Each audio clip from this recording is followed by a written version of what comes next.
Looking for future leaders we can trust and believe in? Look no further than the high school student athletes right here in Idaho.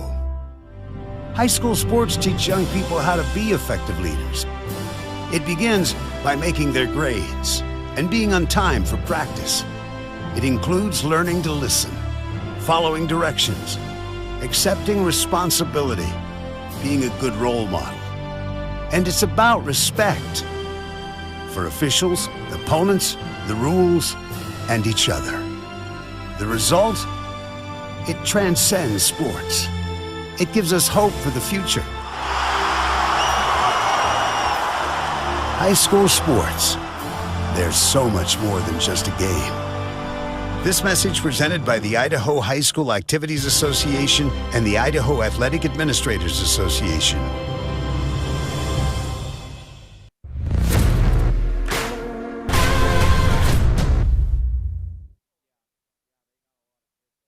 I am Kevin, and I'm from Idaho Falls. It's important for the disabled to be vaccinated because of COVID.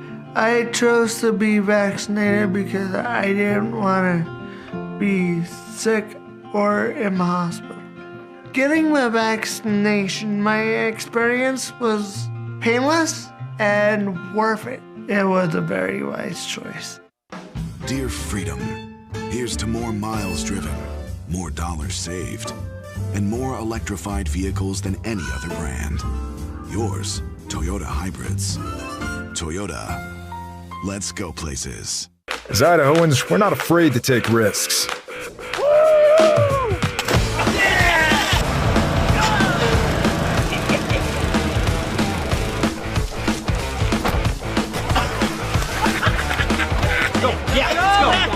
All the way, all the way. Go. All the way down, all the way down. Driving under the influence is not a risk we're willing to take. Be around to do more of what you love. Folks, I've got good news and bad news. Bad news? You just took that selfie with poison ivy. Good news? Someone gets to use their coverage from Your Health Idaho. Quality coverage for as low as $0 a month. Some days, I choose the most difficult trail. I test my limits. Taking the hard path isn't always easy, but I know it's the right way. When I get done with my ride and I look back at what I've just accomplished, I feel amazing. It takes courage and determination to do hard things. But you can do them. Quitting tobacco and vaping is possible. You decide when. We'll show you how. Learn more at projectfilter.org or call 1-800-QUIT-NOW. Welcome to the Ryerson Family Backyard Games. There will be obstacles to face and challenges to overcome. Are you ready? You know, Idaho high school seniors graduating next spring are eligible for up to $8,000 in grant money for career training and education through Idaho Launch. Funds can be used to cover the cost of apprenticeships, job training, community college, and university programs that lead to in-demand careers. Students choose their own path, and Idaho Launch helps pay for it. Funds are limited. Apply today at nextsteps.idaho.gov/launch. Idaho Launch. Support in every direction.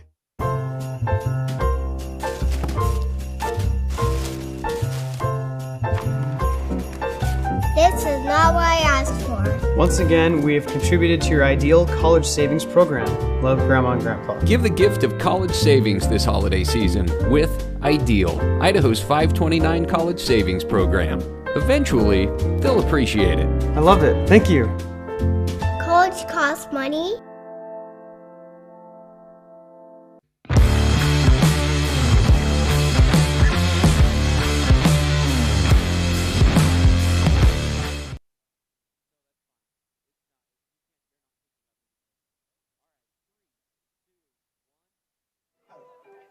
Good evening, ladies and gentlemen, and welcome here to Arco, Idaho. It's the state semifinals, one game away from a state championship appearance for both of these teams. Welcome into an IdahoSports.com GameStreams production of the 2023 Idaho High School Football Playoffs, presented by the Idaho Transportation Department and Ideal, Idaho's College Savings Program. Additional coverage on IdahoSports.com is presented by Project Filter, the Idaho Department of Health and Welfare, Valleywide Cooperative, Next Steps Idaho, Your Health Idaho, and your local Toyota dealers. Again, we're here at Butte County High School in Arco, Idaho for the semifinal matchup between the Pirates of Butte County and the Knights from Logos. Hi, everybody. I'm Logan Green, joined alongside Jesse Richens for the state semifinals. This is the first time ever for Logos making it to the state semifinals. This is their first time ever in the state tournament. They got their first ever state tournament win last week in the Kibbe Dome against Murtaugh, and they are looking to punch a ticket to the state championship here tonight.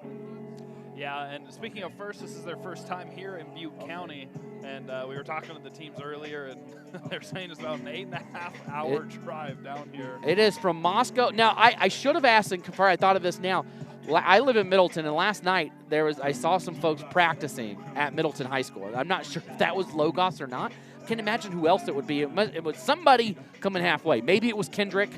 Maybe it was them. I don't know. There's a lot of road trips going on around the state today and this weekend. But 8.5 hours roughly from Moscow here to Arco. And really only what's crazy about that is maybe an hour and a half of that's on the interstate. From Nampa.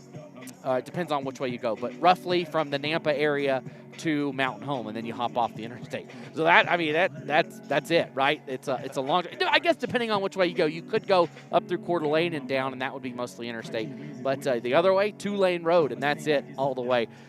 This last week, again, we're starting talking about the visiting Logos Knights. They won their first playoff game in school history behind an all-team effort behind their senior quarterback, Jack Driscoll. Driscoll completed 23 of 34 passes for 530 yards and 7 touchdowns. He also ran for a $107, 107 yards and a pair of scores to lead the Knights. Jack Driscoll is one of the best quarterbacks. If you're watching this game and you're not associated with these schools at all, you just wanted to tune in, or you're from Butte County, haven't seen Logos play, he is an elite quarterback. He is not just an athlete that they threw in there. This guy is second in the state across all classifications when it comes to passing yards. On the season, he's approaching 3,000 passing yards. There's college quarterbacks that don't throw for 3,000 yards, and they play 12 games. He's done it in 9 games. Only Jack Nelson at Teton and Driggs has thrown for more, and it's like 31 yards is the difference. So this guy is elite. He attended a Manning passing camp over the summer to get him better, and this Logos offense is going to throw a lot of different formations and views to this Butte County team. Yeah, it's going to be really fun to watch. You don't see it a lot of the times, the big, spread offense, big passing games in high school. You see a lot of running it down the throats of the other team, but it's going to be fun to watch this Logos team throw the football. Yeah, contrasting offenses, because you go to the other side of the ball, and Butte County wants to run. They want to keep it on the ground. They've got multiple different backs that can get it done, whether it's Ross and Twitchell, whether it's Brody Westergaard, and now Razor Duke back playing running back. They made the switch a couple of games ago from Razor Duke. He was playing quarterback all season for the Pirates. They brought up Keaton Archibald from the JV team and thought it was his time. And we were there last week for their game against Valley. It didn't look like a sophomore out there playing in his first state tournament game last week. He sure didn't. He was so fun to watch. The athleticism that he showed, the decision-making. He just knows where he is on the field, and he knows what he has to do. So watch out for an interesting game from him. Yeah, Archibald, he ran for 154 yards last week. He was not the only 150-yard-plus runner last week. Brody Westergaard ran for 171. So between the two of them, over 300 yards on the ground for a 375 on the 325 on the dot between Westergaard and Archibald. 4 touchdowns for Archibald, 2 touchdowns for Westergaard. Braxton Gammon added a gauntlet of tackles, 15 tackles, an interception, and a fumble recovery for Braxton Gammon last week. Yeah, again, it was just a wild showcase on the ground, and I'm hoping for another fun one tonight. This is a great environment here. If you're not picking it up, there's a ton of Logos fans that made the drive. And Butte County across the way, they always show up so well. These lights here are new, so they point down like almost directly onto the field, so you can't really see the stands on the other side of the field. You're going to see the game, and that's about it. So we've got the national anthem. We're going to take a quick break and be back with the opening kickoff right here on IdahoSports.com.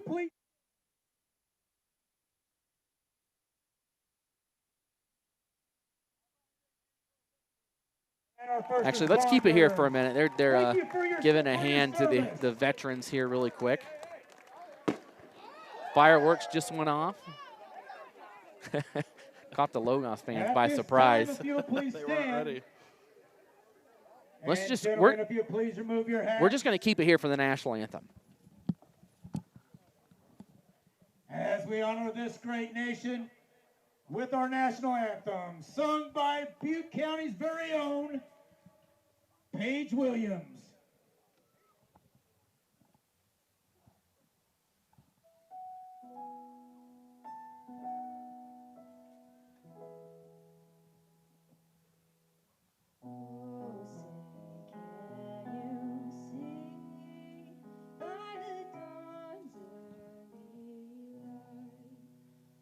So proudly we hailed at the twilight's last gleam,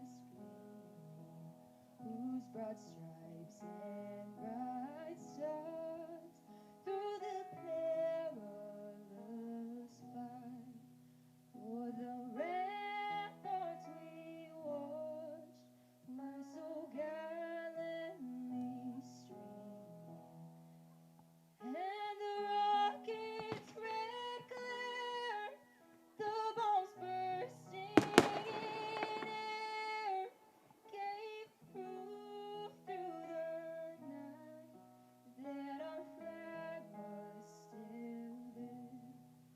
Oh, say does that star-spangled banner yet wave for the land of the free and the home of the brave.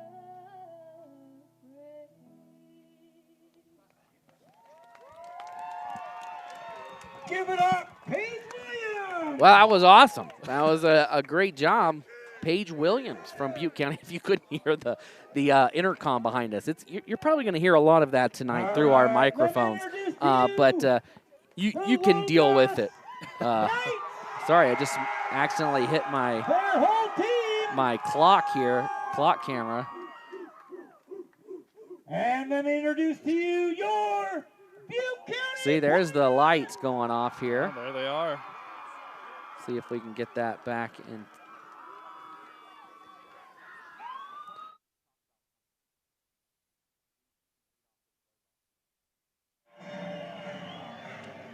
So coming in, Logos, they're coming in 8-0. Well, now 9-0 because of the playoffs. And their first playoff game in school history. So yeah, last week was their first game in playoff history, and they beat Murtaugh. And Murtaugh was a good team in District 4. So we're ready to go. Got the let's get ready to rumble, and we're ready to go. The opening kickoff will be booted away by the Knights. They are going to move from right to left. The Knights in the white jerseys, white helmets, blue pants with blue numbers. Butte County in their traditional blackout. Black pants, black jerseys, black helmets. The Pirates looking for their first trip to the state championship since 2019, back when they co-opted with Mackey and Chalice, and they were Lost Rivers. They ended up losing that state championship game to Prairie, I believe, a pirate game there, and they are looking for their first trip back. This would, of course, obviously be under the Butte County name. The Pirates with the BC on one side and the 1-3 on the other side in honor of Dylan Waymeyer. Of course, Waymeyer collapsed at a game a couple of months ago for the Pirates. I was there for that game. It was a tough situation, but he's been able to recover and is doing well right now. So here we go, kickoff underway. It's going to be recovered left side by Butte County's Brody Westergaard. Westergaard into the middle, takes a pick, and he is walloped by number 11 for Logos. Asaf Greiser laid a wallop on Westergaard right there. Yeah, like you said, he just got absolutely popped. That was great kick coverage there by Logos. So 1st and 10 for the Pirates. Again, Butte County moving from left to right.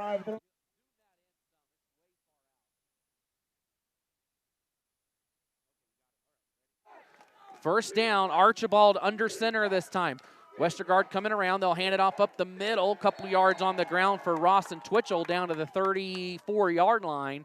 That'll make it 2nd down and 6 here for Butte County. And so like we were saying earlier, these teams have never met before, so they're not particularly familiar with each other.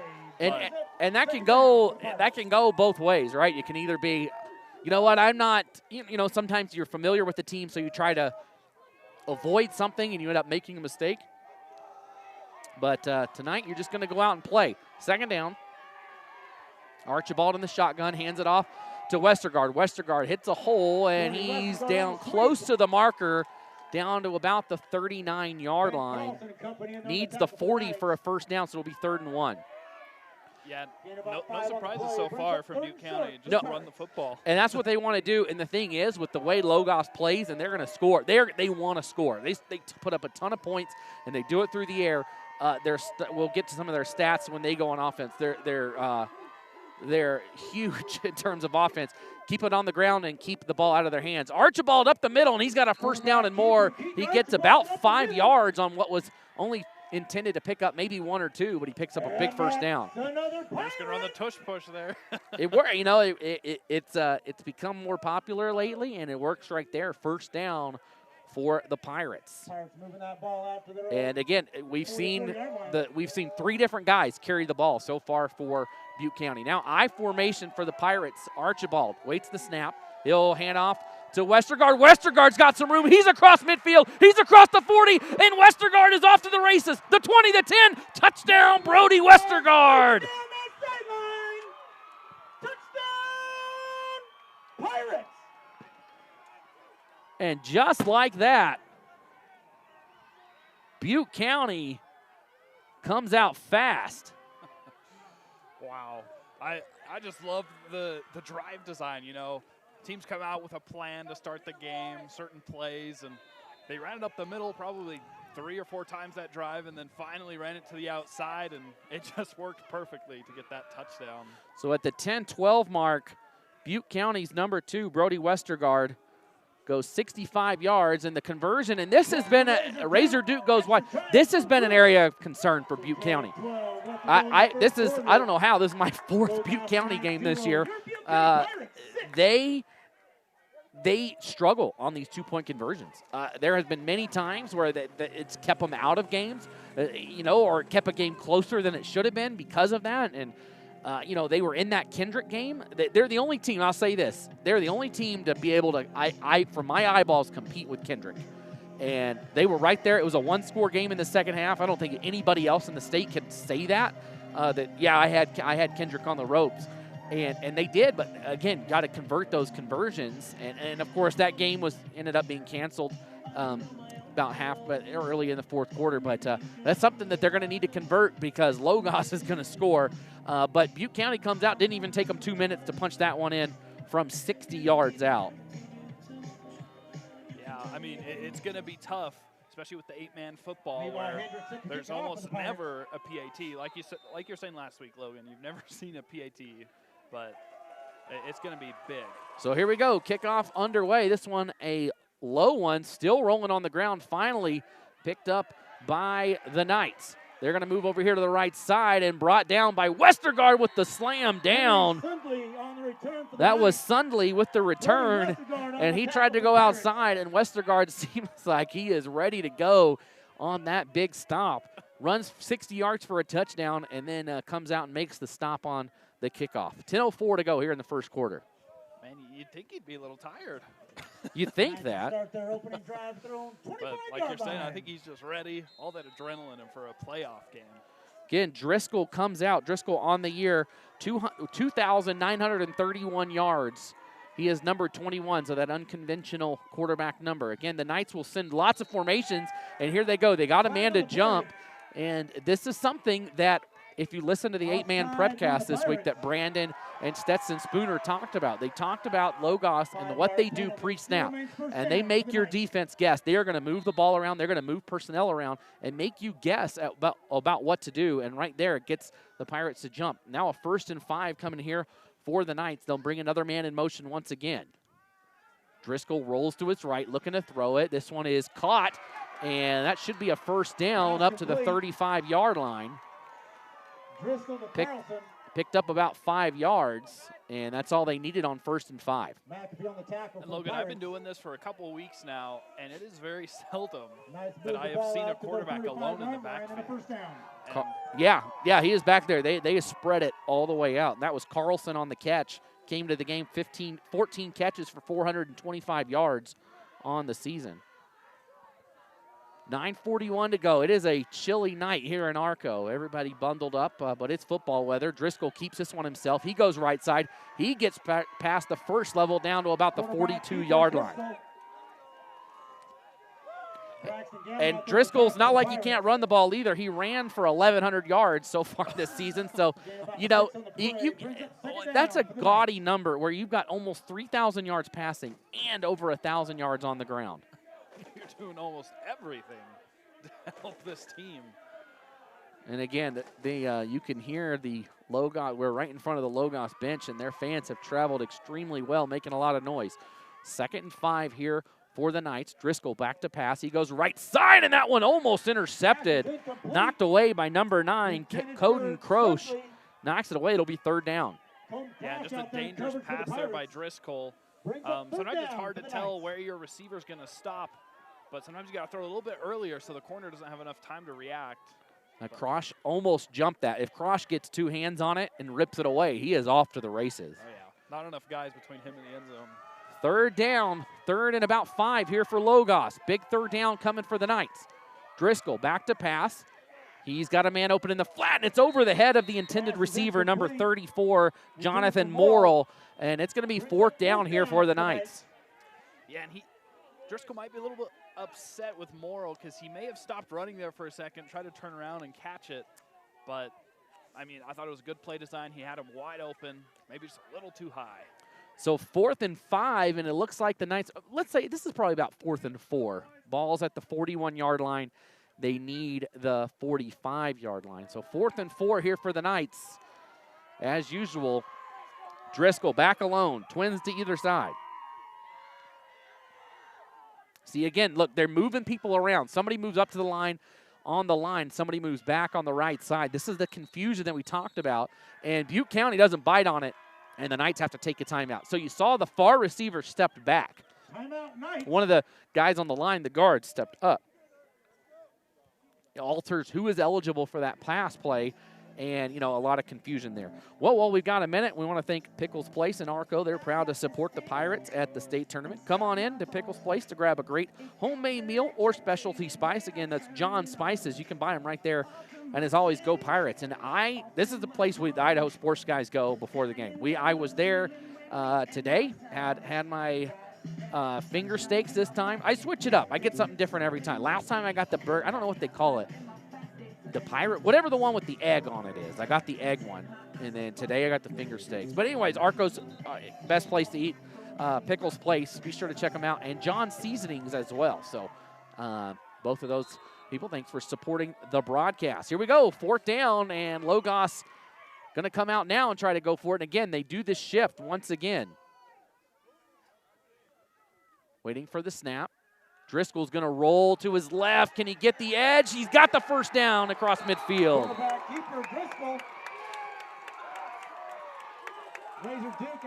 Man, it's got to be so hard to prepare for Logos with how well Driscoll throws and runs the football. You just never know what's coming. This was a 4th down. They still just ran a quarterback run. Yeah, he did a nice job rolling to his right, or rolling to his left, and just finding enough of a spot there. Gets it right to midfield and a big 1st down here for the Knights. And maybe slower than normal offense right now for the Knights, huddling. And again, 2 receivers to either side. And again, the defense has to really look around and make sure they're on the money here. Rolling right for Driscoll. Still looking. Driscoll under pressure. Just has to get rid of it. The defense was coming in hot. Number 10 putting on pressure. That was Ross and Twitchell. Forced Driscoll to throw it away. And this Butte County defense, you can tell they've been preparing all week for Driscoll. They are trying to take away any passing lanes that he may have, and there's just nowhere for him to throw right now. Second down. Yeah, I mean, he threw for over 500 yards against Murtaugh last week. I mean, that's 100. You say, what is that, 125 yards a quarter? He's got a long way to go to get that here in the first quarter now. So, again, the offensive line shifts here for the Knights as Driscoll brings a man in motion across. The snap came early, hit him in the face, finally wraps it up, and he's only going to pick up enough to get back to the line of scrimmage. It'll be 3rd and 10. Yeah, they're just going to try to go back to what's been working, just that little quarterback blast, quarterback draw, whatever you want to call it. And that time Butte County was ready for it. 6-0, Butte County on top here. 7 minutes and 45 seconds left in the first quarter. Here from Arco, thanks for joining us here on IdahoSports.com. Semifinal football, a trip to the state championship on the line here in Arco tonight. Movement. Here's the snap. Driscoll under pressure. Driscoll throws right side, right on the money, and going out of bounds right at the sticks. Or did he not catch it? No, he was out of bounds when he caught it. That was a perfect route right to the sticks. Everything besides going out of bounds was perfect on that play for Logos.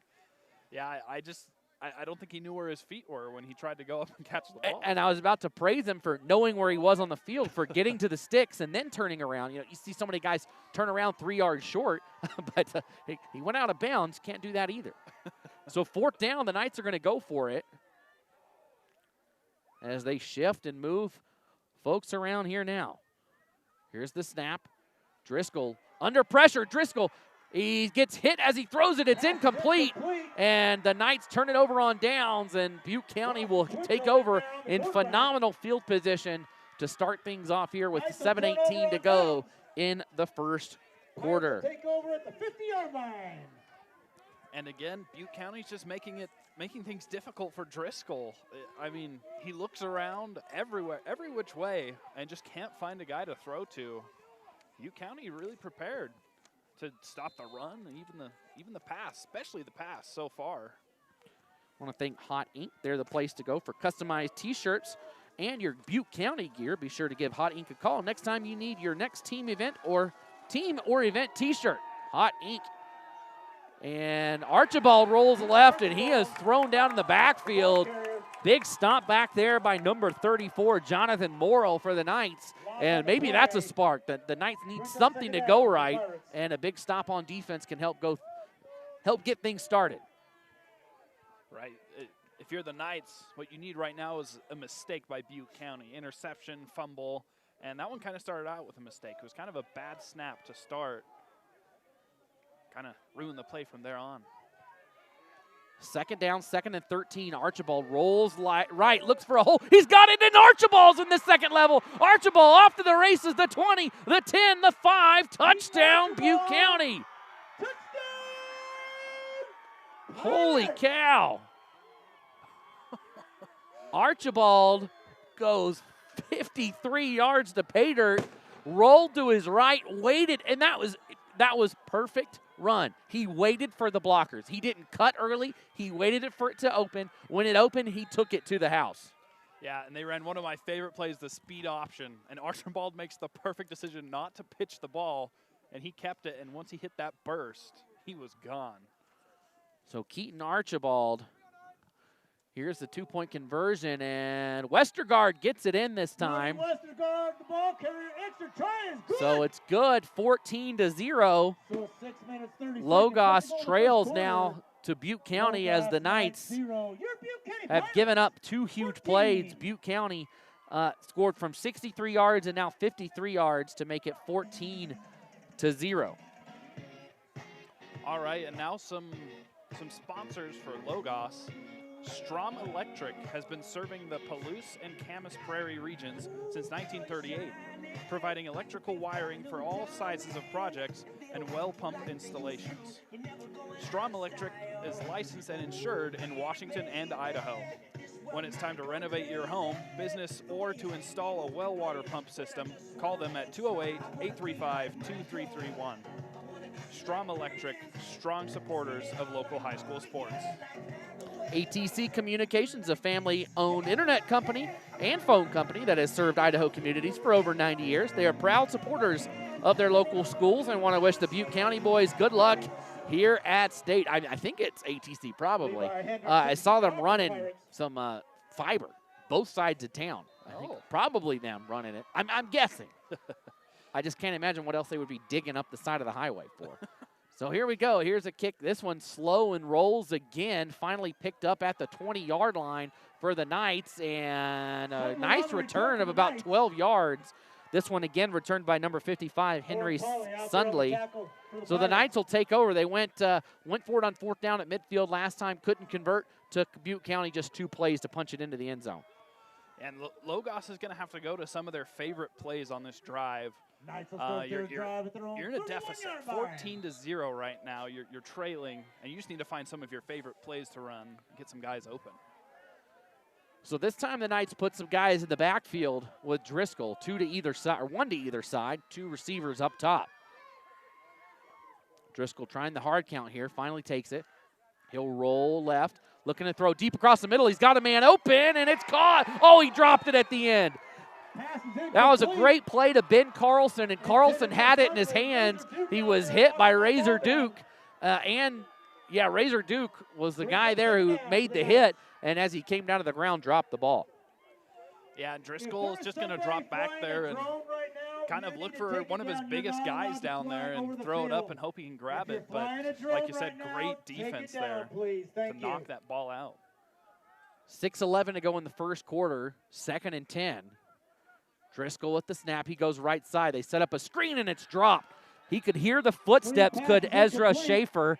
Schaefer over there on the right side waited for the catch. And Archibald, no, that was Westergaard, was coming in hot. And he thought, you know what, maybe I'll just play for 3rd down here.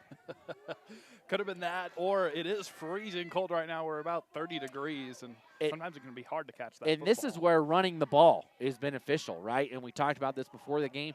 This ball is going to be rock hard tonight. It is cold out here in Arco. Not that Logos doesn't know cold up in Moscow. It gets cold up there too. 3rd down, 3rd and 10 here.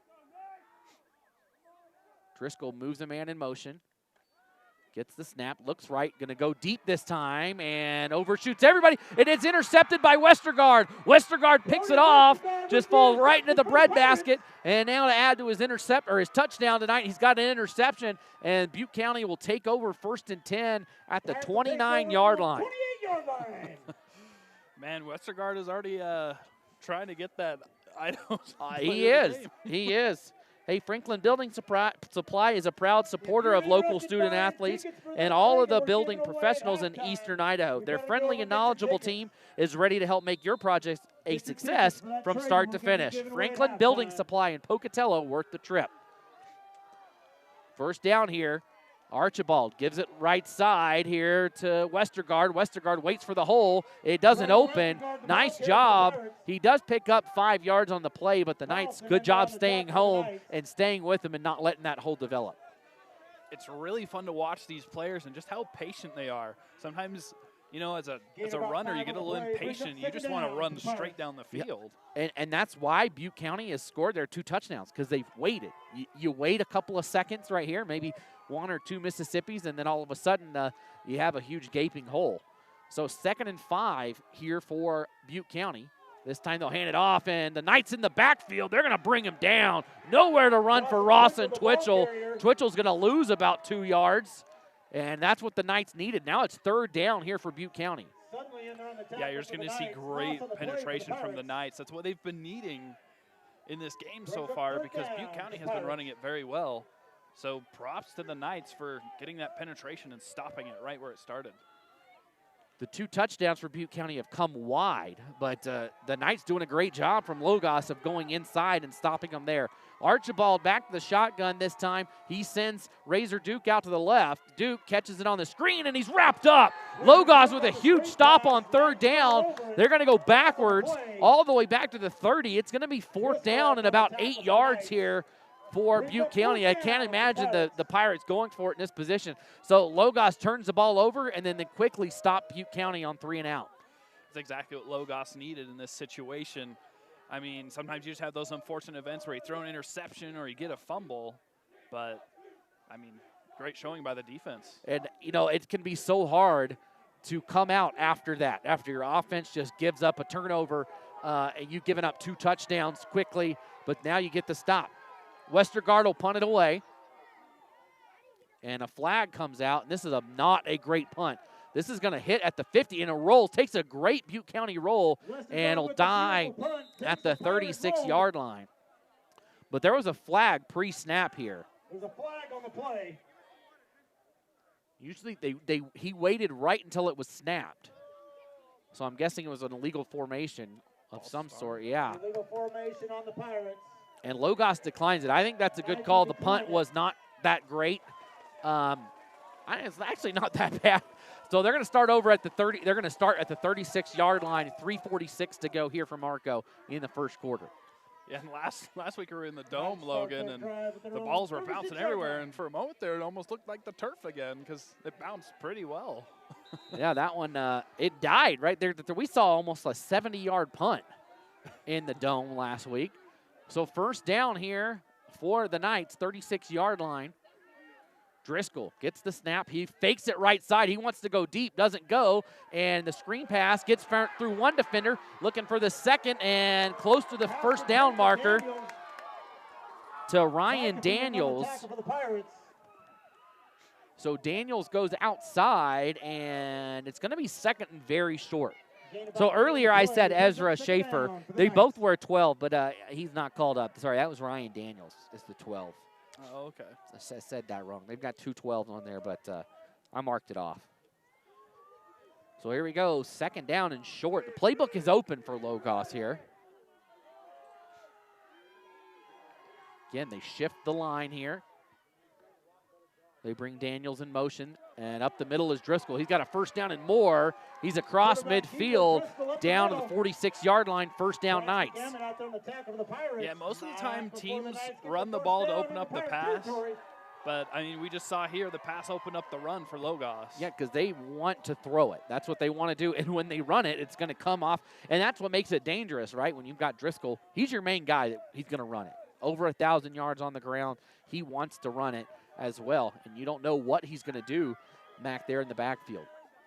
First down here for the Knights. 2:35 to go in the first quarter. Here's the snap. He rolls left, does Driscoll under pressure, cuts up inside and picks up maybe 2. He's across the 44 down to across the 45 down to the 42 or 44. Can't get my words out. Pickup of 2 down to the 44. Brings up second down for the Knights. Yeah, just another one of their quarterback blast plays. It's been working for him almost all night. Already reached the point where my toes are freezing. It's always the toes to go first. 2nd and 8 here for Logos. 2 backs beside Driscoll. And Driscoll will keep it himself on the option, and he is drilled, but makes a perfect pitch to his back, number 52, Ben Carlson, right on the money to Carlson. And Carlson picks up about 3 yards down to the 40-yard line. Nice gain on the play. And he got hit hard on that. He'll think about that next time. For sure, and he'll be feeling it later. And that's the thing about the option, though. Sometimes the right decision is going to end up. It's going to hurt. Yeah, it's going to hurt. More often than not. It comes with the price. Third down and 5 here for the Knights. Daniels in motion. Driscoll throws across the middle. It's caught, and that should be a first down. Just across the sticks, and that was a great route by Daniels. Daniels got to the 35-yard line and turned around, just past it, and got the first down. Get to the sticks, turn around, get the catch, get a fresh set of downs. Yeah, perfect route, perfect throw.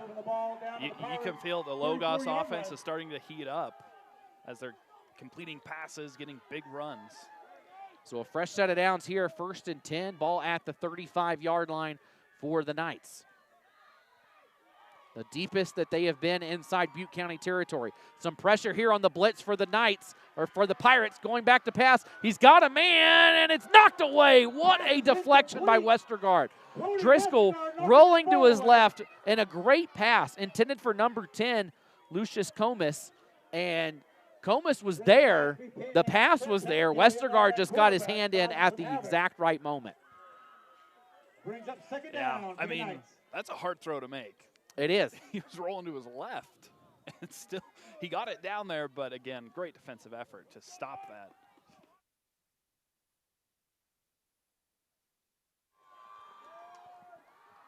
Second down. Driscoll brings a man in motion across, and he'll hand it off right side, and in the backfield, brought down. Once again, it's Westergaard. No, that's Archibald getting back there for the big stop and a loss. It's going to be 3rd and long.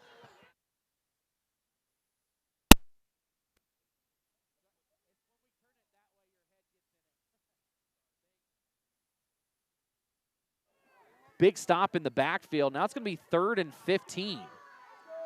3rd and 15 here for the Knights. Changes the story a lot on this 3rd down play. And that's the end of the first quarter. And that'll do it for the first quarter of play. We're going to head to the second, 14-0 on IdahoSports.com. At Moscow Family Dentistry, you will get the best dental care anywhere on the Palouse. Dr. Bowen has been treating patients at Moscow Family Dentistry since 2005. As a Moscow native, Dr. Bowen truly cares about the local community and wants to see you smile. The practice recently added a new in-office technician, Caleb Wright, who specializes in dentures, partials, implant appliances, and athletic guards. So when it comes to all areas of dental care, the choice is easy. Moscow Family Dentistry is the place to go. Frost LLC wants to ask, is your check engine light on? Are your anti-lock brakes not working? Or worse, is your heater not blowing hot air? Call them today, Frost LLC. They are your local ASE, Dodge, and GM certified local mobile technician. They take care of all your diagnostic, ag, automotive, medium, and heavy-duty truck needs. Call your Frost LLC local farm and ranch on-site technician at 589-2385 to get your vehicle up and running right. Here we go. Let's start the second quarter here. Long 3rd down play here for the Knights. You don't need it all here. This is 4-down territory. Just get half of it if you're the Knights. Driscoll, he's under pressure, just has to shovel pass it, and it's incomplete. He was under a lot of pressure. Razor Duke in there for the Pirates, as well as Boston Anderson, and just had to kind of flick it forward. Almost a fumble. If he had, I wonder if he had underhanded that, if that would. You just never see that, but he flicked it forward. You see it with Patrick Mahomes. Yeah, that's true. It was a very, just, hey, I'm just going to flick this forward and see what we get. Now it's 4th and 18 is what they're going to call this. The Knights need the 25-yard line for a first down. I think it's more like 15. So they'll shuffle their personnel around here. Driscoll waits the snap. Driscoll looks left. He's going to throw it deep, and it goes incomplete over the hands of the intended receiver, Baxter Covington. And even if he catches that, he was 7-8 yards away from the sticks there, and there was 2 or 3 Pirates in the area. He wasn't probably going to pick up that first down. Now, I think Butte County was kind of sitting back. They knew they could, and they were letting him have the underneath throws. And yeah, he would have been stopped right where he caught it. But yeah, sure, you could take 10 yards. We don't care. You're not getting 15, but yeah, sure, have the 10. And like you said, just sit back and wait for it. So 1st and 10 for the Pirates. They went 3 and out last time. Their other 2 drives were less than 3 plays each. Keaton Archibald pitches it over on the right side to Twitchell. Twitchell's across midfield. Twitchell still on his feet across the 40, and he's wrapped up there. Goes down, tackled by number 34, Jonathan Morrill. Man, and Butte County continues to run that option play. It has been working so well for them. We got a flag here, and they're grabbing the horse collar motion. waiting to see if that's the official call here. Coaches over here trying to make their case. Yeah, we've got a full officiating crew. We've got 6 officials here today. Dead ball, unsportsmanlike conduct on Butte County is the call. Unsportsmanlike conduct on No, sorry, we got 7 officials here today. So it's really funny. The ref, the coaches here on the sideline are saying, it's not a foul, it's not a foul. And it wasn't even, it wasn't on them. Like, Coach, you don't need to justify yourself. Yeah, we saw the official walk over and kind of like, hey, had a joyful conversation. And he's like, oh, wait. Oh, sorry. Okay, yeah, I take all of that back. I didn't mean anything. So it's 1st and 10 at the same exact spot. It was a 15-yard run, so it comes back to the same spot. And thrown to the ground is Archibald. Now, I guess the play, it just happened to be a 15-yard gain that goes back 15 yards. But the first down was picked up, and it was a dead ball foul. So we just go, it still would have been a first down no matter what, just 1st and 10, 15 yards back. Essentially, it was a mulligan, and the Knights capitalized, right? They bring Archibald down back there for a loss of 2. 2nd down, 2nd and 12 here for Butte County. 11 minutes to go in the second quarter. Archibald deep across the middle. He's got a man, and it's caught on the fingertips and dropped. Good defense by the Knights to get there right in time. Gamet had it in his hands, and he was hit by a couple of different Knights, and they knocked it away. It looked like number 12, Ryan Daniels, was in there who made the hit, who knocked it away. It almost looked exactly like one of the plays that Logos ran. In the same spot of the field. And the same result.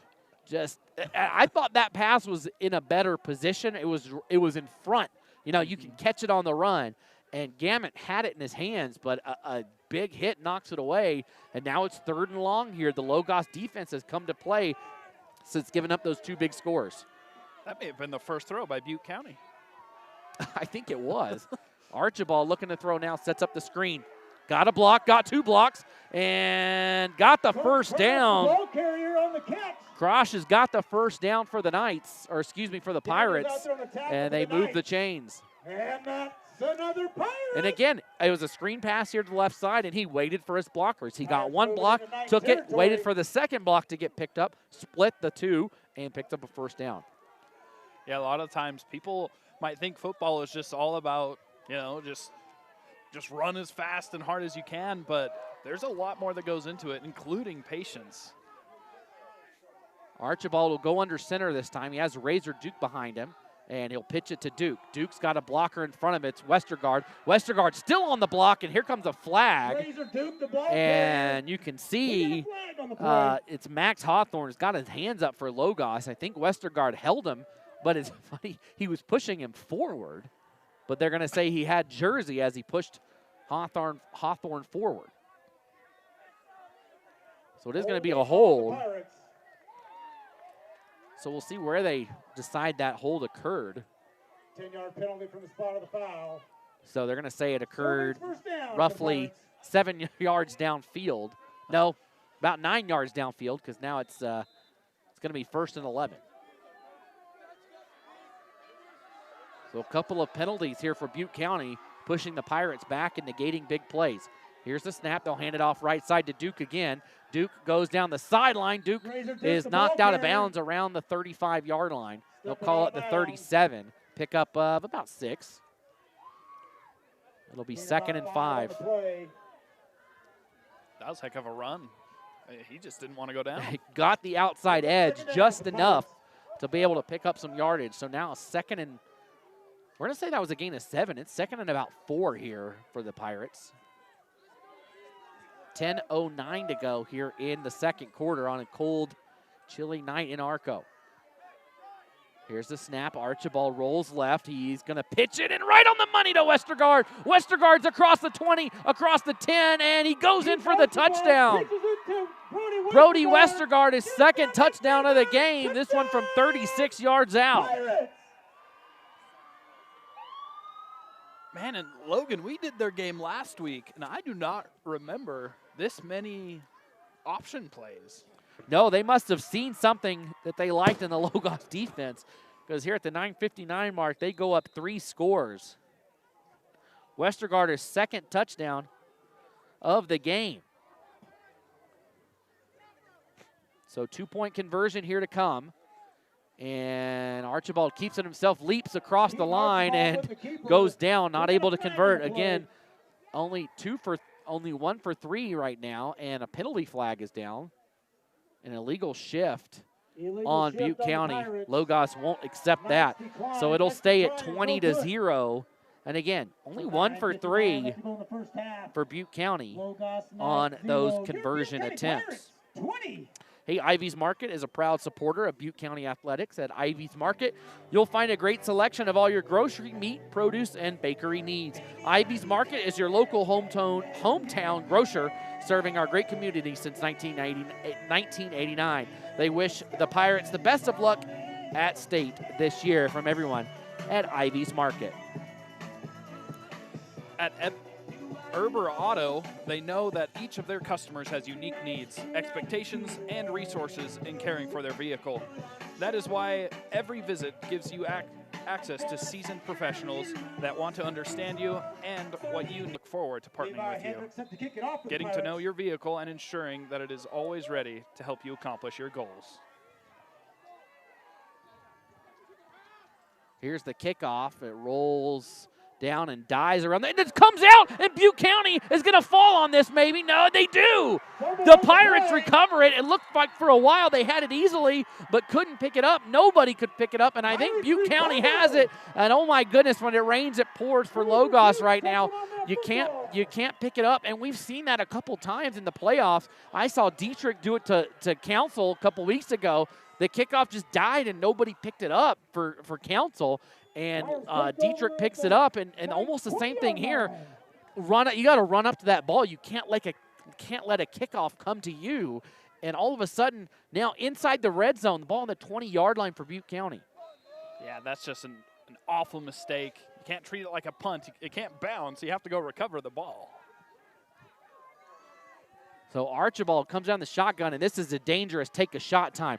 And halfback pass is complete, touchdown, and there it is. Westergaard throws a touchdown pass to number 0, Boston Anderson, and it is 26-0. Whenever you see a play like that, it always comes to mind, take the shot. For me, from my point of view, that is a time you go for the dagger. Right there. You've got them on the ropes. You just got to turn over, and that's exactly what they did. And all of a sudden, it is 26-0. I did not have this on my bingo card coming into the game. This is not what I was expecting. This Logos team is I think very surprised at what's going on right now. Conversion attempt coming here. Archibald will keep it himself, and he gets it this time. 28-0. Butte County on top of Logos here in the second quarter. There we go. Had to move that. So, sorry, it's happening so fast and my hands are cold. Trying to finally write down what happened here at the 9:45 mark. So that only took 14 seconds between touchdowns. Boston Anderson gets a 20-yard pass from number 2, Brody Westergaard, makes it 28-0. 28-0, Butte County on top. And Westergaard, I can't think of anything else he could do. No, he had a long touchdown run. he got a touchdown run on the option pitch. Now he just threw a touchdown pass. All he needs to do is receive a touchdown pass, and he'll have the Taysom Hill special, right? Throw, pass, and run for a touchdown. But Westergaard, again, he ran for 171 yards last week in that playoff game against Valley, and Butte County is feeling it right now. The winner of this game, and they're going to onside kick it into the dead zone, and they're going to come down, and I think they've got it again. Did it go out of bounds? That's the question.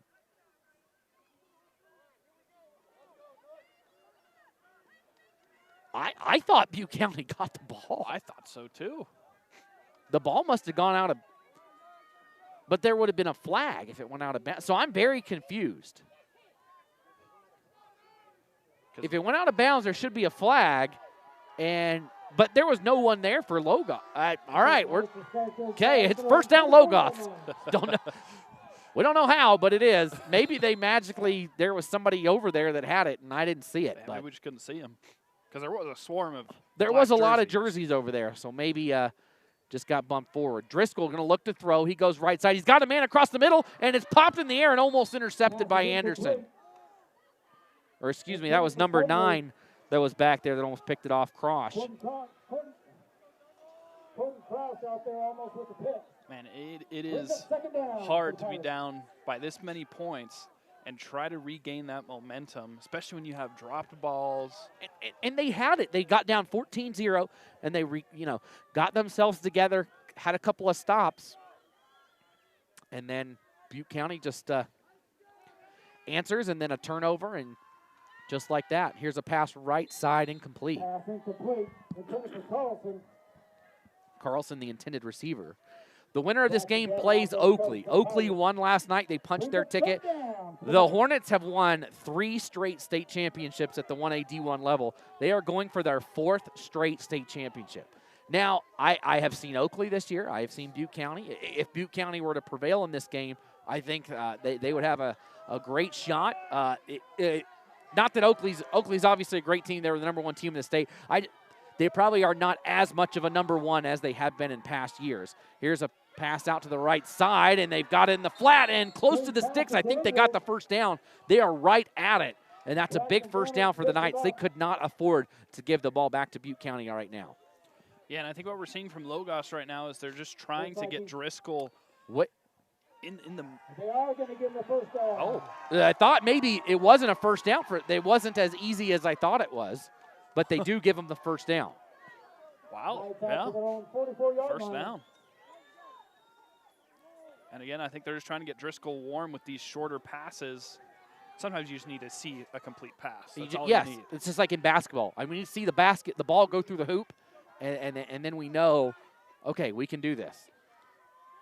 Driscoll brings the man in motion. He's back to pass again under pressure, drops it in, and a great pass and completion across midfield, across the 40, across the 30, still on his feet all the way down inside the 25 for number 52, Ben Carlson, and maybe that's the spark that the Knights needed. There it is. Again, just another simple pass over there on the left side, and they're hurrying it up. I like this. I like this from Logos. Hurry up, and I think Butte County's going to have to take – or no, Logos takes a timeout. No, it is Butte County. Butte County, they were all discombobulated after that, and Logos rushed to the line, and they didn't substitute, and Butte County was. So timeout on the field, best field position of the day right now for Logos, as they have it 1st and 10 at the 25-yard line here with 8:51 to go in the second quarter.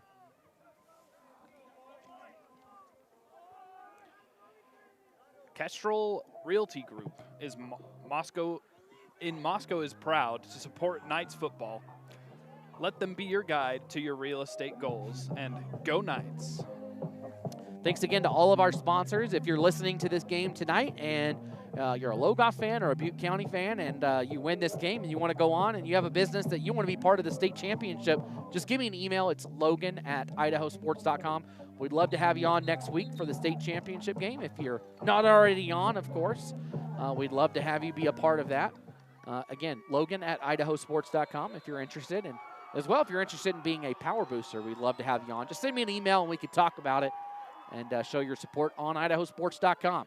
So here we go, first down for the Knights. Driscoll looking to throw. He's going to go deep to the end zone. He's got a man open, wide open. It's caught. Touchdown, Knights. And there is the answer that Logos has been looking for, a 25-yard pitch and catch to number 12, Ryan Daniels. Wow, and you said it perfectly, Logan. That's exactly what they've been looking for. And this drive, they've been opening up those deeper routes with the shorter routes. They've been completing shorter passes along the way, and it finally opened up that big pass to the corner, and he just placed it perfectly right where his receiver could get it. So a 25-yard catch for number 12, Ryan Daniels, put 6 points on the board for the Knights. They'll come out for the conversion attempt, spread wide here. Driscoll looking to throw under pressure, and he chucks it away at the last second. It falls incomplete, so it'll stay 28-6. With 8:43 left to go in the first half. Logos finally on the board. Sometimes that's what it takes. Like you said, Jesse, maybe just you see the ball go into the end zone. You say, okay, we can do this. And this is not over. It's 22 points. We have seen bigger comebacks this season. We've seen bigger comebacks in the last few weeks with way less time than this. I think at the 1AD2 level, Clark Fork trailed Lakeside by 20 with about 8 minutes to go. And Brandon, like the dummy he is, I'm just kidding, Brandon. He's probably listening. He was like, this is in the bag. And Clark Fork came back and won at the end of the game with only 8 minutes to spare. And I think there was a time a couple years ago where Wilder was leading Idaho City something like 41-14 in the third quarter, and that lead evaporated. So it is never over in 8-man football. 28-6, 8:43 to go here in the first half.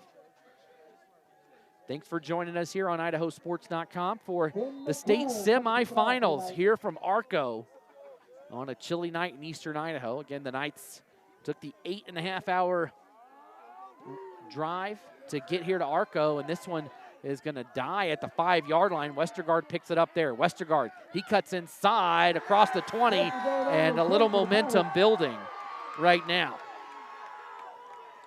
Yeah, you can hear it from the sidelines. You can hear it from the crowd over here. The momentum is maybe starting to shift sides a little bit. I mean, they're gaining some momentum at least. Yeah, and I think that is what they need. They just need to hear their crowd behind them, and you know, I think that will spark them. They scored a lot of points this year. They're not going to go away quietly. You're undefeated for a reason. And you know what? Adversity comes, and they haven't had to face much of it this year because they've kind of rolled through their schedule. First down here, and they go inside, and almost sneaking through is Twitchell. He picks up about 6 yards down to the 26-yard line.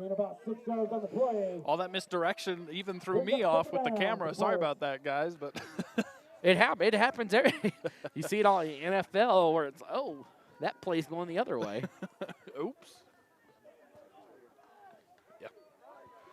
So second down, second and about 4 here for Butte County, and they're taking their time right now, huddling, and now finally coming to the line. Under center is Archibald. He's got Westergaard here to the left side, everybody else in tight. He's going to roll right, pitches it right side to Twitchell, and Twitchell's got a first down. He's off to the races, close to the 40 and down to the 41-yard line. And again, Logan, it's that speed option play. They have definitely seen something. And Logos is going to have to go into halftime and talk about how they're going to play against that. Yeah, they're going to have to make some adjustments here because right now this Butte County offense is clicking on all cylinders. Just when you think you've got them, they change it up. They haven't gone to that right side very often. They kept it here on the near side most of the time. So fresh set of downs here for the Pirates. Archibald rolls left, and he won't pitch it this time. And I think that's a good choice. He was wrapped up.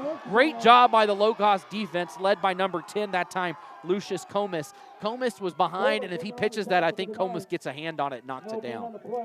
Yeah, and again, the option is such a risk-reward play. I mean, and if the defense is completely ready for it, the quarterback's just going to have to take a hit on that play. And that's what he did. They were waiting for that, and that's a good job by a sophomore quarterback to not say, I'm not going to get anything here. Let's try to get something and just get rid of it and put the ball on the ground. He said, we're not going to get anything here. I'll come back for second down and try to get something. Yeah. We're not going to get anything, so they aren't either. Second down, Archibald takes the snap, looks to his right, now looks left, nothing there. And now he's right. He's going to have to run with it. He's across the 40, down to the 45, scoots out of bounds. Good job by Archibald to take really nothing. Logos' defense did a great job on the coverage downfield, wrapped up everything. I think he wanted to come here to the near side and set up a screen to his receiver. I think he was looking for Gamut over here, but it just wasn't there. Yeah, and again, Logos did a great job shutting anything down. And, I mean, I'm very impressed with Archibald so far with his decision-making. And we've been seeing it since last week. And this is a sophomore. You know, Coach Thorngren said, again, Razor Duke started the year at quarterback, and they thought that last third of the season that Archibald was ready, and he has stepped in, and all he's done is win, and now he's leading this game 28-6. at home, and he gets the people to jump, and they do come across. A 3rd and 6 will now be about a 3rd and 1.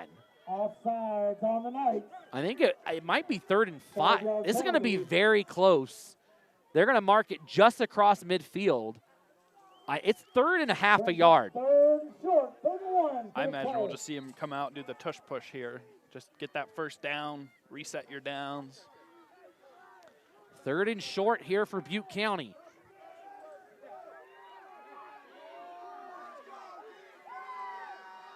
Pirates come to the line. Here's the snap, and there it is. You called it, Jesse. The tush push works as Duke just comes in and pushes. You know, it's funny. I hadn't heard that term till this year, and now everybody's using it. Maybe it was. I just never had heard it. But I think I heard it the first time last year. It's become it's trendy. It's trending. I know. It used to just be a quarterback sneak. That's all it used to be. Yeah, and now it's a lot more. First down here for the Pirates as they are rolling right now. 6:25 to go here from Arco. Looking for a trip to the state championship.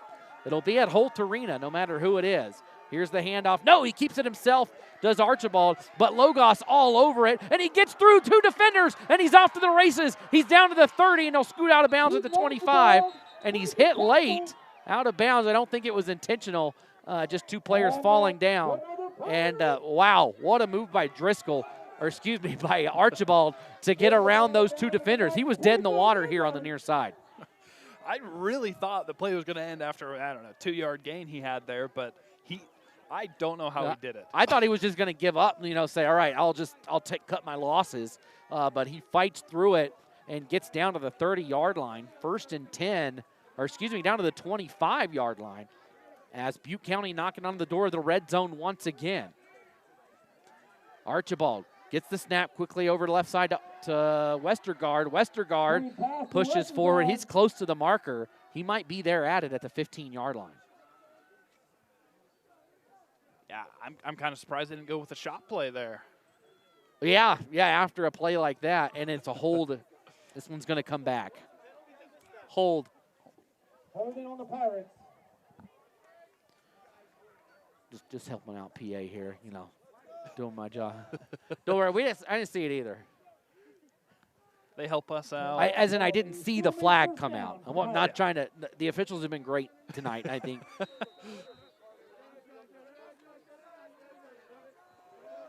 They really have been.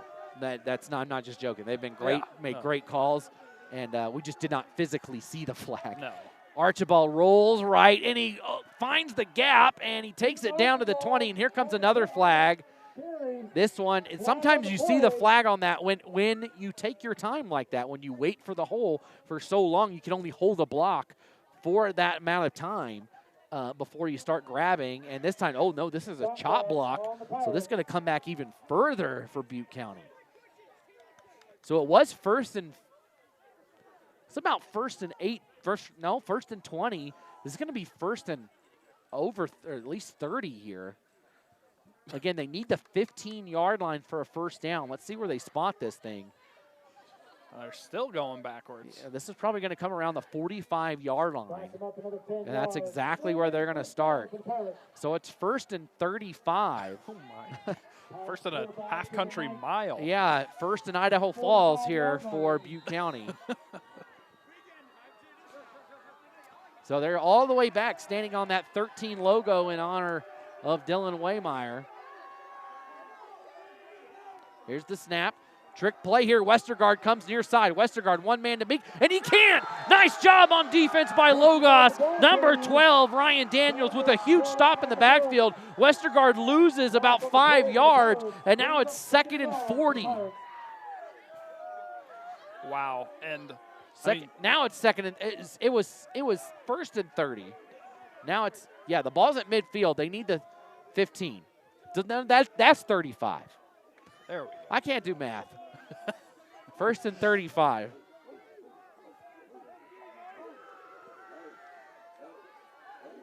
Archibald fakes going inside, pitches it right side to Razor Duke. Razor Duke fighting for more yards.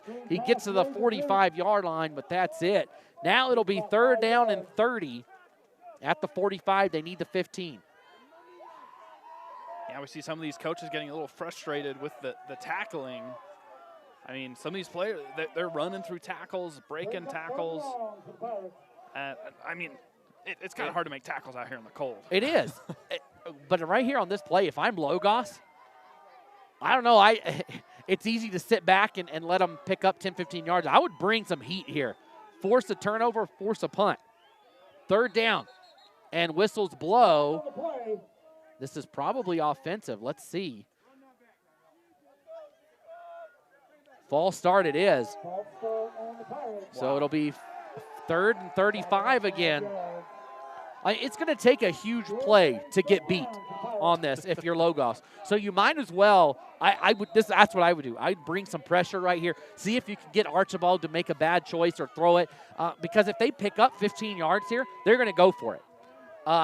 If they pick up nothing, they will probably punt this one away. And so, 15, 20 yards, even if they pick that up, they're going to go for it, and it makes your field position a little bit different. But if you get a big stop here, lose some yards, make it incomplete, Butte County will be forced to punt. 3:40 and counting here in the 2nd quarter. Archibald, he's going to hand it off, and Razor Duke goes left side. Duke cuts across. He's at the 40, stops there, and is brought down. Pickup of 12, and another flag comes out. There's a lot of flags over here on this drive, and I didn't see one or what it would be, so we'll have to wait and see what the officials say. Sideline infraction on the night. So a sideline warning, and they are they are pretty close down there. So they need to be behind the white line that's here on the field, and so a timeout's going to be called, and Logos is going to take it. So timeout called by Logos. Give us a chance to thank some of our sponsors. Again, Pickles Place in Arco is proud to support the Pirates here at the state tournament. Come on into Pickles Place and grab a homemade meal or a specialty spice from John's Spices. And as always, go Pirates. Of course, we talked about it earlier, Pickles Place, John's Spices, all that. That's the place that the Idaho Sports guys go when they come into town. Look out, the Logos people just gave us some hand warmers. I won't turn those down. But I also won't turn down a meal at Pickles Place either. Went in there and had the finger steak meal today. It was great. Last time, like I said, I had the burger with the egg on it. So I even saw some Logos fans come in and have a meal before the game. So got some work done that I needed to finish up and had a good dinner while I was at it. So, again, Pickles Place, the place to go here in Arco. Next time you're in town, if you're on the road or traveling through, going over to the Treasure Valley. I love this drive is so much less stressful going this way through Cary, through Arco, rather than taking the interstate. So next time you do the drive, make sure to stop in there. Archibald on 4th down will go for it, and almost horse collared. He changes direction, and ow, oh my goodness. His leg goes back awkwardly, and there comes a flag, and I don't think it should be a penalty. It was a very awkward tackle, but he grabbed the back of the jersey. I thought he grabbed the number there. They might be calling it for the earlier one. And it is a horse call, and that's too bad for Logos because that was 4th down, and it was earlier. You're right, Jesse. He did get it pulled earlier in the play. That one specific time, he was pulled down by the back of his jersey, and you can see why that play is a penalty because you saw Archibald's leg. It buckled down, and when I see that, I think devastating injury. Yeah. Just it's ACL. Hard to look at. Yeah, just because he was down. He was getting pulled backwards. His foot was caught underneath him, and, man, that is a tough break for Logos because he was not picking up the 1st down. He wasn't going to get there. I mean, he didn't. But even if you just let him pick up 10 more yards, he wasn't picking it up. But it wasn't a personal foul, so it's not an automatic 1st down. So the ball is now moved forward. It's 4th down and about 5, so still a chance here for the Knights to make a stop. 2:50 and counting here till halftime. Archibald and another flag. I think this is a delay of game. No, false start. This is a comedy of penalties on this set of downs. It's not even this drive, this set of downs.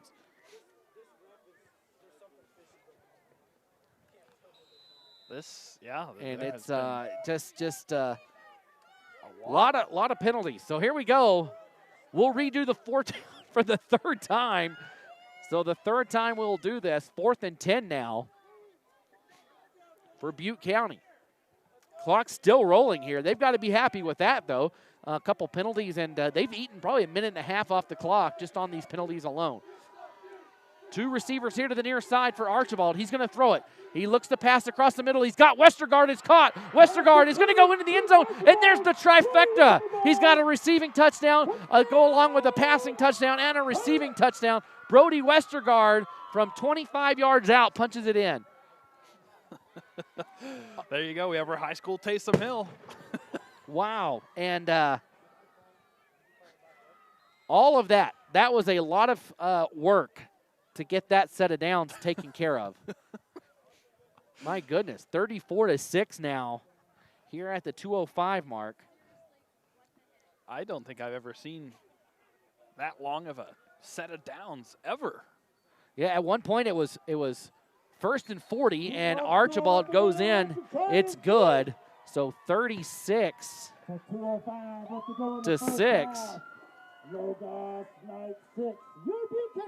Butte County on top. They have been in control of this one. We'll take a look. We'll see if we can get some other scores around the state. Everything else is just kicking off. Most of them. Some games have been going on for a little bit.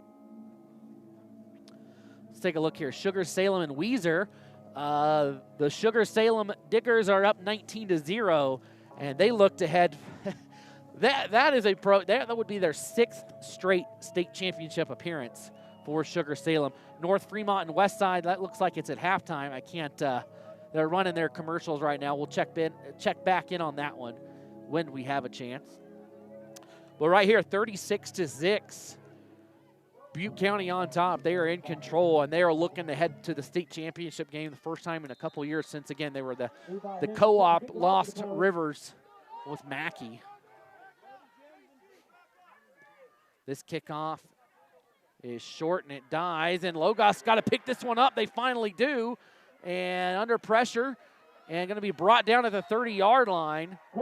On the return for the Knights. And that was Comus who picked it up. Slammed down to the ground, and it's cold. I'm sure hitting that ground cannot be fun. I mean, there's one thing for hitting turf, and that being hard, but this is a cold, frozen field that clearly is not very green. It's worn out in the middle, mostly just dirt there between the hashes. Yeah, again, cold night. It's most of the time it's not very fun to play in these situations. Westside leads North Fremont 15-8 at the half, up in Ashton. Driscoll passes this one to nobody. He was intending it for number 55, Henry Sundley, but Sundley was not in the area when that ball came down. It's about 2 yards behind it. It'll be 2nd down. I wonder if I can put these hand warmers in my feet. I know, in my shoes. I want to put them in my shoes. You have to open them up and rub them together. I see. Flag on the play. And a false start here.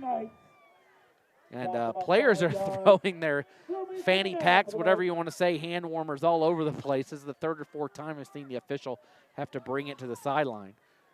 Like they wear it for a little bit and they say, I don't want this thing anymore. Never mind.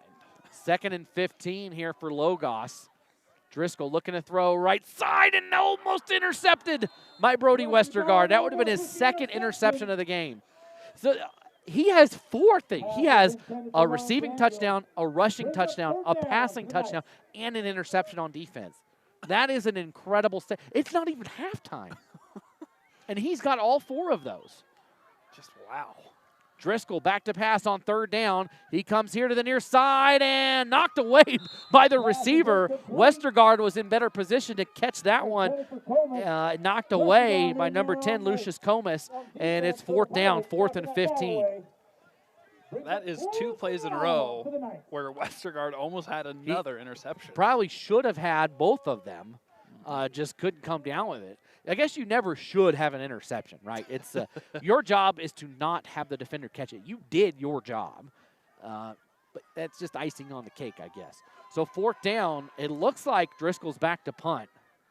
He's standing deep. This might be one of those, let me survey my options before I actually kick it thing. And that pass snap goes almost over the head of Driscoll. This one's going to land shy of the 40 and goes out of bounds right around the 40-yard line. They'll say it went out at the 42. 42-yard line. So it'll be 1st and 10 for Butte County at the 42-yard line. As we are rolling here, 1:36 to go till halftime. ATC Communications is a family-owned internet and phone company that has served Idaho communities for over 90 years. They are proud to support their local schools and want to wish the Butte County boys good luck here in today's game. We'll see if Butte County wants to score another time before they go into the half. I'd imagine they want to. No one back with Archibald. He'll wait to throw it. Looks left side. Got a receiver. It's caught, and the ball comes out. And actually, is that an interception or a fumble? It's either way. It's Butte or it's Logos' ball. The ball was ripped away from number 9, Coden Krosh. Krosh had it ripped away, and it popped right into the hands of a Logos defender. I believe that was number 34, Jonathan Morrow. We're going to call it a catch and a fumble. So the forced fumble goes back to Logos. Yeah, I think he took a couple steps. I was thinking it, though. I'm like, well, it looks like it was incomplete. But, I mean, the ball never even touched the ground. It never did. You could go either way. So first down Logos. This is what the Knights needed right before halftime. Driscoll fakes the pass. Now he goes deep. He's got a man deep, and it is knocked away. Pass is incomplete. Westergaard knocks it away from Ryan Daniels. Brings up 2nd down for the Knights. Man, when Driscoll, when he pump fakes, he pump fakes hard. He almost spiked that thing into the ground. He goes back deep, and he acts like he just chucked it down the field. Yeah, we've seen it a couple times. Got to be careful. Make sure the ball doesn't come out on one of those. Yeah, spike it down. I didn't mean to do that, ref. Sorry.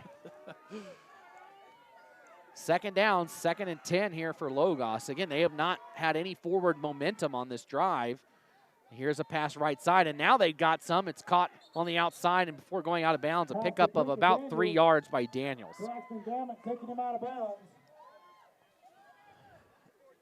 If you're the Knights, this is exactly what you need. You need to go down the field, and you got to score here before halftime to help out with the comeback in the second half. Yeah, you've got to get some points on the board. Driscoll is going to go back to pass. He's got a man wide open to the 25, across the 20, one man to beat. Can't get around him, but beautiful pitch and catch on the left side to number 55, Henry Sunley, and Logos on the move. 1:08 to go. Knights have got to hurry. The Knights get the 1st down deep into Pirate territory. Good drive going here for the Knights, using the most of the opportunity they were given on the turnover. Back to passes, Driscoll. He goes deep right side. He's got a man open, and it's caught. Touchdown! Huge catch in the end zone by number 12, Ryan Daniels, and another score on the board.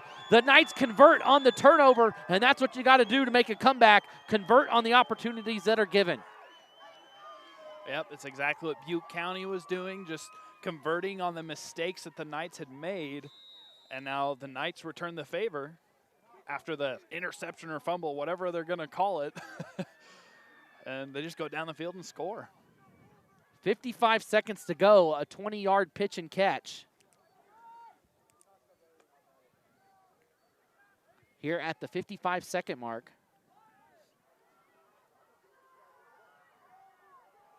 Two-point conversion coming here.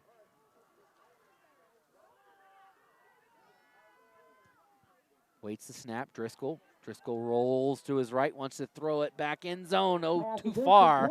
It'll stay at 36-12. But hey, that's what you needed right there. You needed to have an answer, as Butte County, I believe, kicked off. That was a long time ago. I can't remember. Butte County kicked off, I believe. So the second half kickoff. The kickoff went from right to left. So it would have been, yes, Butte County would have got the ball first. Yeah, because they scored at the 10-12 mark. So it only took them. Yeah, so Logos is going to get the ball to open. So if you score here now, right, and then you get the ball back, Again, it's only a 24-point game. It's only 3 scores. That's it. It's really not out of reach. You get one of them here. If you can get one, if you stop Butte County here and you can get one more at the beginning of the second half, then all of a sudden you're right back in it. Maybe you can steal one right here. Again, onside kicks, wouldn't surprise me to see them do that here. And again, the Logos bench is having to be told to get back behind the white line. Let's see what the Knights do here on this kickoff. They want to kick it short, and they don't. They just kick this one deep. Westergaard has to go back, and this one dies at the 10-yard line. Westergaard has it from there. Westergaard up the middle. Westergaard, he's going all the way, and comes a penalty. It's going to come back. What? This would have been a kickoff return for a touchdown for Westergaard. It's going to come back, and that penalty didn't need to occur. They're going to call a block in the back here, but he was gone already. The flag comes flying in from way behind the play, and can you imagine if that had stood? Westergaard would have 4 touchdowns by 4 different means and a takeaway in the first half. We got 2 flags down, actually. That would have been something else to also have a kick return for a touchdown. I mean, wow. Man, somebody would need to have looked that up for us. We have Brandon Bainey back at the studio. Yeah, back in the studio. Look up our statistician. Look that up and see when that ever occurred. A player had a passing, rushing, receiving, touchdown, kickoff return, and an interception. I would almost safely bet. I'd put a Pickles place meal on that. I would bet that. So 41 seconds to go here till halftime. 36-12. Butte County just ran back a touchdown on the kickoff, but penalties brought it back. They'll stretch it out right side on this run, and really not much room to run for Braxton Parsons. He goes out of bounds. Not out of bounds, so the clock will still run. And I don't know if Butte County needs to snap it again here. Yeah, and I guess they're just going to run it out. I mean, I guess the last time you were on the field, you made a mistake, and it ended up in a Knights touchdown. So they're going to come back out. 14 seconds to go. Maybe one more play here for the Pirates. Archibald on the keeper up the middle. He's down to the 40. He's still on his feet, down inside the Pirate or Knight territory, and I guess that's why you play the game, right? Don't waste it. Now with 4 seconds to go, one final play here for Butte County. Yeah, I think that was a great play design. I mean, you have all these wideouts spread out, and Archibald alone in the backfield, and just run the quick quarterback draw, and, I mean, it worked out great. I don't think that's at all what Logos was expecting to see, a draw with 15 seconds left. And Butte County, that's a good idea. They're going to take their time out. They want to talk about it here before the final play of the first half. Hey, is your check engine light on? Are your anti-lock brakes not working? Or worse, is your heater not blowing hot air? Call Frost LLC today. Frost LLC is your local ASE, Dodge, and GM certified local mobile technician. They can take care of all your diagnostic, ag, automotive, medium, and heavy-duty truck needs. Call Frost LLC, local farm and ranch on-site technician at 208-589-2385 to get your vehicle up and running right. Hot Ink is the place to go for your customized Butte County Pirate gear. Be sure to give Hot Ink a call next time you need your next team or event t-shirt. Go Pirates. And Franklin Building Supply, they're a proud supporter of local student athletes and all the building professionals of Eastern Idaho. Their friendly and knowledgeable team is ready to make your project a success from start to finish. Franklin Building Supply in Pocatello, worth the trip. So here we go, final play of the first half for Butte County. Again, this is not a team that wants to throw it deep, so we'll see if they set up something short and hope the blockers can pave the way. Here's the pass, and then they do come here short on the left side. Blockers in front, and Anderson is going to be brought down after a gain of about 25, and that'll do it for the first half. I was waiting to see if there was a flag. Not rudely, just had to make sure because we've seen a lot of those here in the first half. So that's going to do it for the first half of play. Butte County leads at 26-12 here at home. Again, just 2 quarters away from a state championship appearance for one of these teams. We're going to take a quick break and be back with the Launch Idaho halftime show right after this.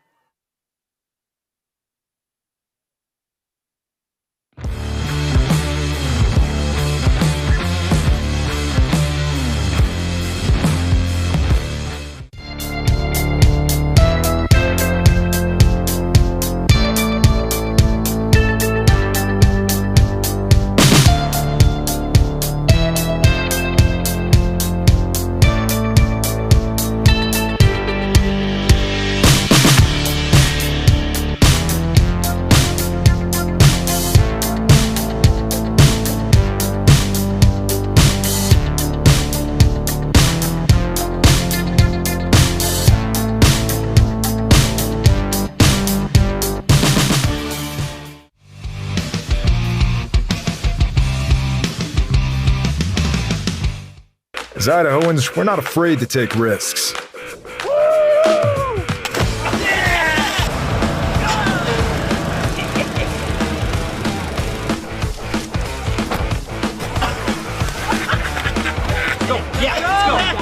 All the way, all the way. Go. All the way down, all the way down.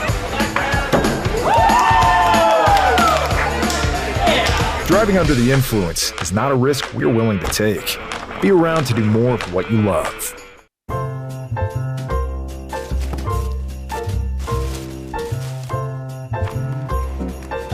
This is not what I asked for. Once again, we have contributed to your ideal college savings program.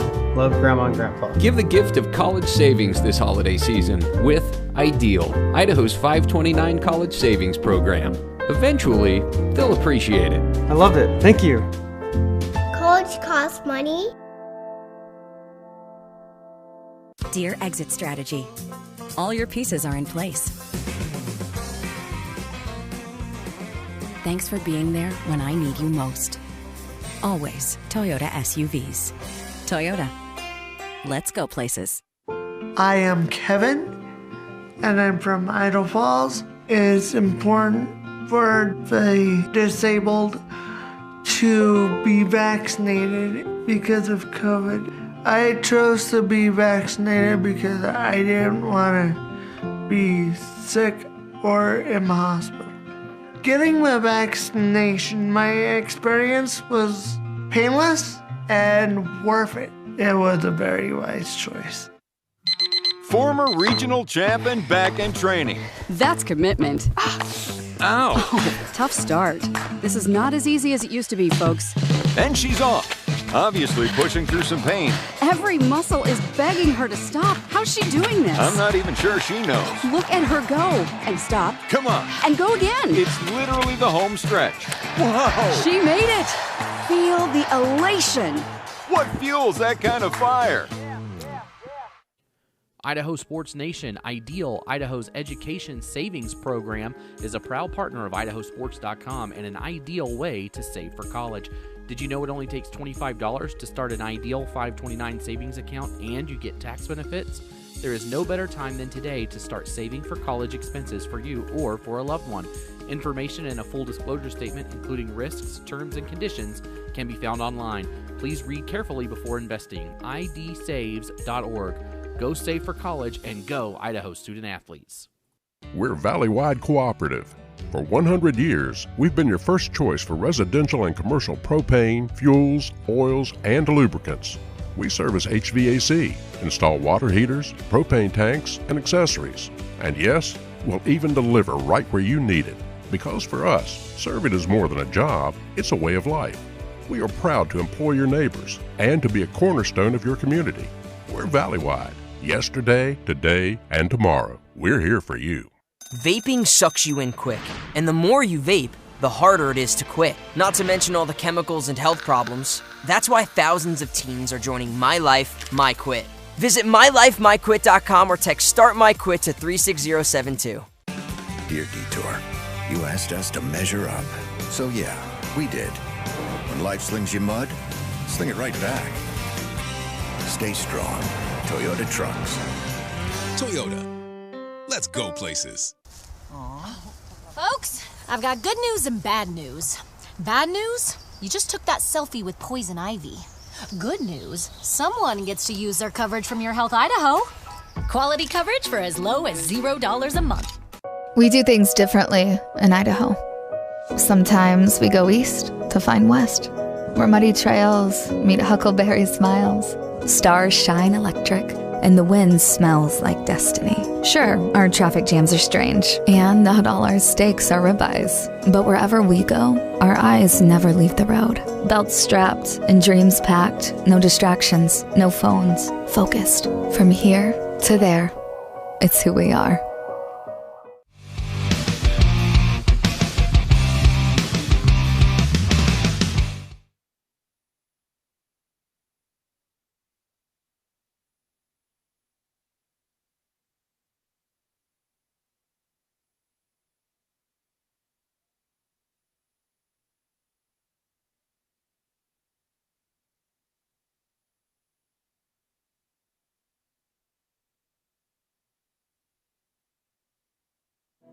And welcome back, everybody. Welcome here to the Idaho Launch Halftime Show. Did you know current Idaho high school seniors are eligible for up to $8,000 in grant money? Apply today. Idaho Launch, support in every direction. Let's give you a little more information about Idaho Launch. It's a new program for Idaho high school seniors graduating next spring, and they're eligible for up to $8,000 in grant money for career training and education through Idaho Launch. Funds can be used to cover the cost of apprenticeships, job training, community college, and university programs that lead to in-demand careers. Idaho Launch is a new program that provides students with this one-time opportunity to have 80% of the tuition and fees at an eligible institution covered, up to a maximum amount of $8,000. With approximately $70 million available for Idaho Launch, it's possible that this program can offer between 9,000 and 10,000 awards this year. Qualifications, got to be an Idaho graduate this year from Idaho high school, homeschool, or GED, be an Idaho resident, be enrolled in or have applied to an eligible Idaho institution, begin enrollment by fall semester after graduation, and finally complete a career pathway plan at nextsteps.idaho.gov. You can also find those links all over our website. Just go to the homepage and hit refresh. You'll see one. Just click on it, and you'll head right to the website to learn more. Again, that's Idaho Launch, support in every direction. Sorry, I guess I'll say one more time, too. The priority deadline ends November 30th, so that's in 20 days, 3 weeks. Got to get that done. So if you want to apply to that, you know a high school senior, you are a high school senior, you know somebody that is, get the word out and let them know about that. So the scoring report, halftime here in Arco, 36-12. Let's go over the report. It started off, Butte County scored on the first drive of the game, 10-12 in the first quarter. A 60-yard touchdown run by number 2, Brody Westergaard, made it 6-0. Butte County followed that up with a 53-yard touchdown run from number 3, Keaton Archibald, that made it 14-0. Then Butte County scored again at the 9:59 mark of the second quarter. A 36-yard touchdown run by number 2, Brody Westergaard, made it 20-0. And then the kick was not recovered by Logos in the middle of the field at the 20-yard line. So right down the field, Butte County came and picked it up. And then on the first play from scrimmage after that, Brody Westergaard threw a touchdown to number 0, Boston Anderson, for 20 yards. That made it 28-0. So at that point, Westergaard has run for a touchdown, and he's thrown for a touchdown. Logos scored next, 8:43 to go in the second quarter. A 25-yard touchdown reception by number 12, Ryan Daniels, made it 28-6. And then Butte County scored on a 25-yard touchdown catch by Brody Westergaard. So he had the trifecta. He had a rushing touchdown, a receiving touchdown, and a passing touchdown in the first half. He also had an interception on defense. He also returned a kickoff for a touchdown that got called back because of a penalty, so it didn't actually count.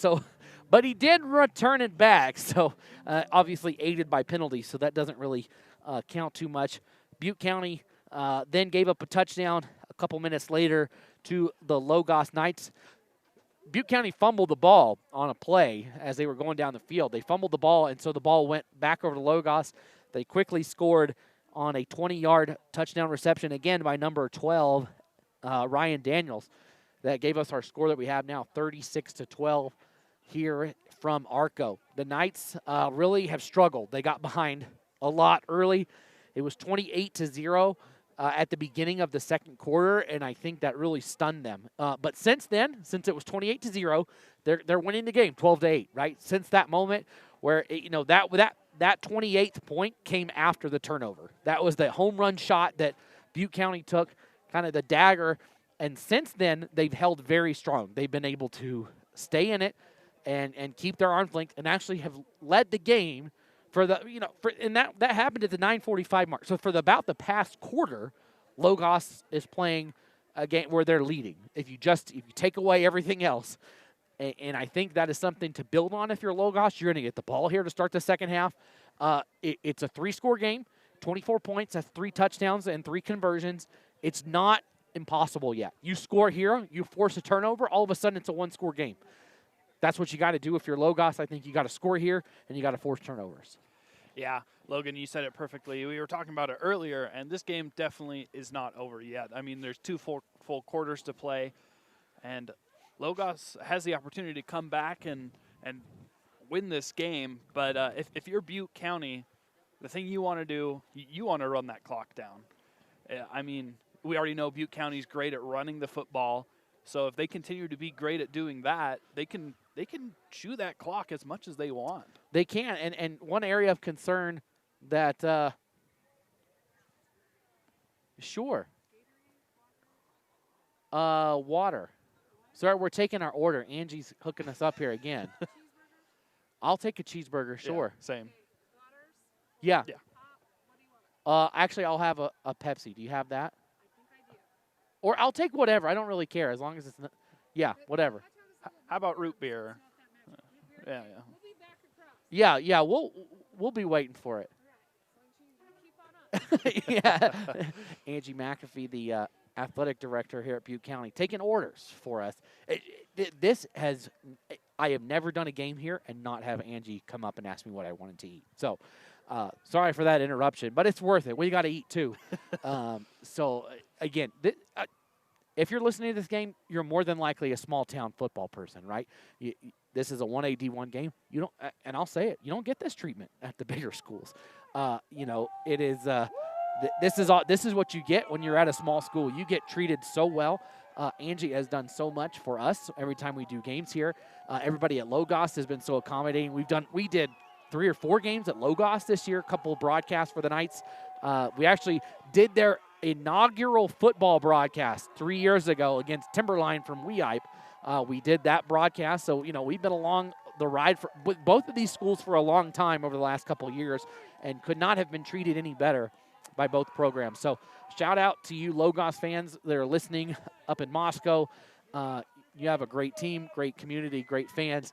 We appreciate all their help, and obviously Butte County, great support here that we always have. So we do this in other games. If you got a shout out, send me an email, Logan@IdahoSports.com. We'd love to hear from you, where you're watching from, who you're rooting for. If you got a player shout out, we'd love to hear it. So go ahead and send me an email. It's Logan@IdahoSports.com. We'll try to get to them throughout the game as it goes along. But this has been a great first half. I know the score is a little lopsided, but like we said, over the last 10 minutes, almost an entire quarter, Logos has led 12-6, 12-8, excuse me, in that time frame. They've kind of figured it out. They forced some punts for Butte County. They forced a turnover, and that's what they need to do.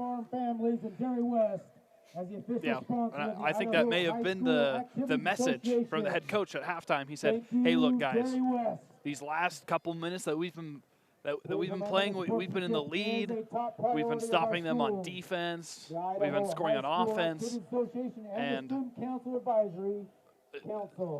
Logos is doing exactly what it needs to be doing right now to win the game. And I'm sure Butte County went into the locker room and talked about that as well. And I'm sure they were very excited about their start to the game. Of course, being up 28-0 early in the second quarter. But I'm sure over there they talked about keeping this lead and playing to win, not playing not to lose. So, like you said, just you got to play to win here. You gotta play to win. You gotta keep the gas, keep your foot on the gas if you're Butte County, because Logos is going to be coming out swinging here. They're going to come out and they're going to try to make a comeback. Again, this is not a insurmountable lead. This lead can be cut into. It can evaporate. And if you're Logos, you're not out. You're not out of this game. You're right here in it. And when you got a quarterback that's thrown for now over 3,000 yards on the season throughout this game, he's probably hit that 3,000-yard mark. You never know. And when you can throw, and this is the thing, if you're a running team, this lead is harder to make up. But when you can throw deep like Driscoll can, you can eat that up. You can come back in a game. You can come back and you can make sure that you go through the air easier. If it was Butte County that needed to come back, not that Keaton Archibald's not a great quarterback. He obviously is. He threw a couple touchdown passes last week. He's been able to throw the ball well here. But Butte County is just not built to go 4 verticals down the field, right? That's just not how they're built. They want to run the ball. And they will throw it if they need to, but they want to run. Logos is opposite. So a comeback could easily come from the Knights today. It's going to have to be if they want to face Oakley in the state championship. Well, both teams are ready to go, which is great. Half the time when we do a game, we have to put more time on the board as teams are taking forever to get out there. Butte County is out there as the clock hits 0, and they are ready to go. And so are we. Yeah, I think both teams are just ready to go out there, fight for the victory, and move on to the state championship. Both teams excited to get out of the locker room, back onto the field. Hopefully they stayed pretty warm because it is freezing cold. It's a cold night here. It's 7:34 local time. 7:34 here in Arco, and it is cold. I guess I should get the official weather report for you. I'm not sure what the temperature is. It says it is 33 degrees. It seems colder than that. And we are underway. And an onside kick coming here, and it's recovered by the Knights. What a grab there by number 8. Paul Greiser grabs it. And the Knights are going to take over with phenomenal field position to start this drive. They're going to be inside the 40 at around the 45-yard line. And, man, if I was Logos, I might consider taking a shot right here to start off the half. I think that's exactly what I would do too, Logan. And I thought that was a good way to start the second half by Butte County. But now they've kind of put themselves in a sticky situation here. First down here. Driscoll raises his leg and got the jump. They get Gamet to come off sides. And it'll be 1st and 5 now. We'll move the ball to midfield. And now even more, you could take that shot because worst case scenarios, it's second and 5. Yeah, pretty much like a first down play. They went for 5 yards. Can they move a man up on the line? Driscoll's going to roll to the right side. He's got a blocker, and here comes a flag. And this is going to be, I believe this is going to be a hold against Logos. I thought that Archibald was getting his jersey grabbed here as he was trying to get around the blocker. And that's exactly what they call a hold. So you move forward 5 yards, now you get bumped back 10. 2 steps forward, 3 steps back. But this was, I think this was even past the first down marker. So it's going to be a funky first down. It's going to be 1st and like 7 or something. Or will they just spot it? No. Okay, so they're going to say the penalty occurred 10 yards or 5 yards downfield. So it'll be right back where we started, 1st and 10. Took us a while to get there, but we're there. Again, they'll move folks on the line here. And here's the snap. Driscoll just goes right up the middle, and he's wrapped up immediately. And that's Gamet on the stop for Butte County. Yeah, Butte County was just ready for the run there. I mean, just perfect penetration. I thought it was a good call by Logos to run the football there. But like I said, Butte County was just ready for it. So second down, second and about 8 here for the Knights. Driscoll's standing way back there. He's about 6 yards behind the line of scrimmage for this snap. He gets it. He's going to throw deep. He's got a man across the middle, and it's one-handed knocked away by Archibald. Keaton Archibald almost with the pick. Quarterback to quarterback almost. Down for the Knights. Hey, look, we do have a couple of shout-outs here. This is great. We'll have to get through this as we go. Look at this. Thank you so much. As our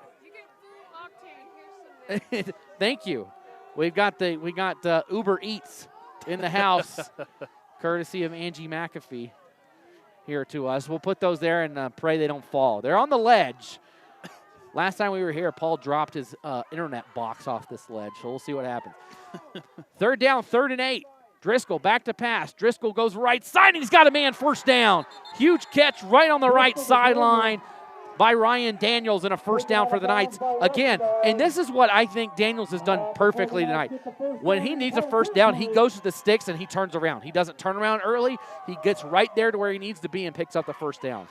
Yeah, and I think from earlier we noticed Driscoll was throwing the ball a little bit late on those comeback routes. But on that one, he threw it right before the cut was happening, and easy first down. Got a shout out from the Story family for Joe and Peter, number 77 and 48. Shout out for the Stories watching up in Moscow. First down. Here's a run up the middle by Driscoll. Stretches forward to the 40. Picks up a couple of yards. We've got a shout out from Derek watching in Richmond, Virginia. Shout out to the night from all the, I believe that's Mongers. I believe that's how you say it. It's got to be the furthest one. And I got told, we said it's Greaser, not Greiser. Greaser. So Greaser recovered that onside kick earlier.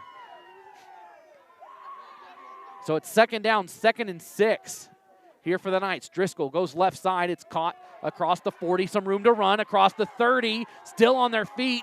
And that's a first down for the Knights. Close to the 25. We'll say the 27-yard line. Picked up there, number 15, Baxter Covington on the first down.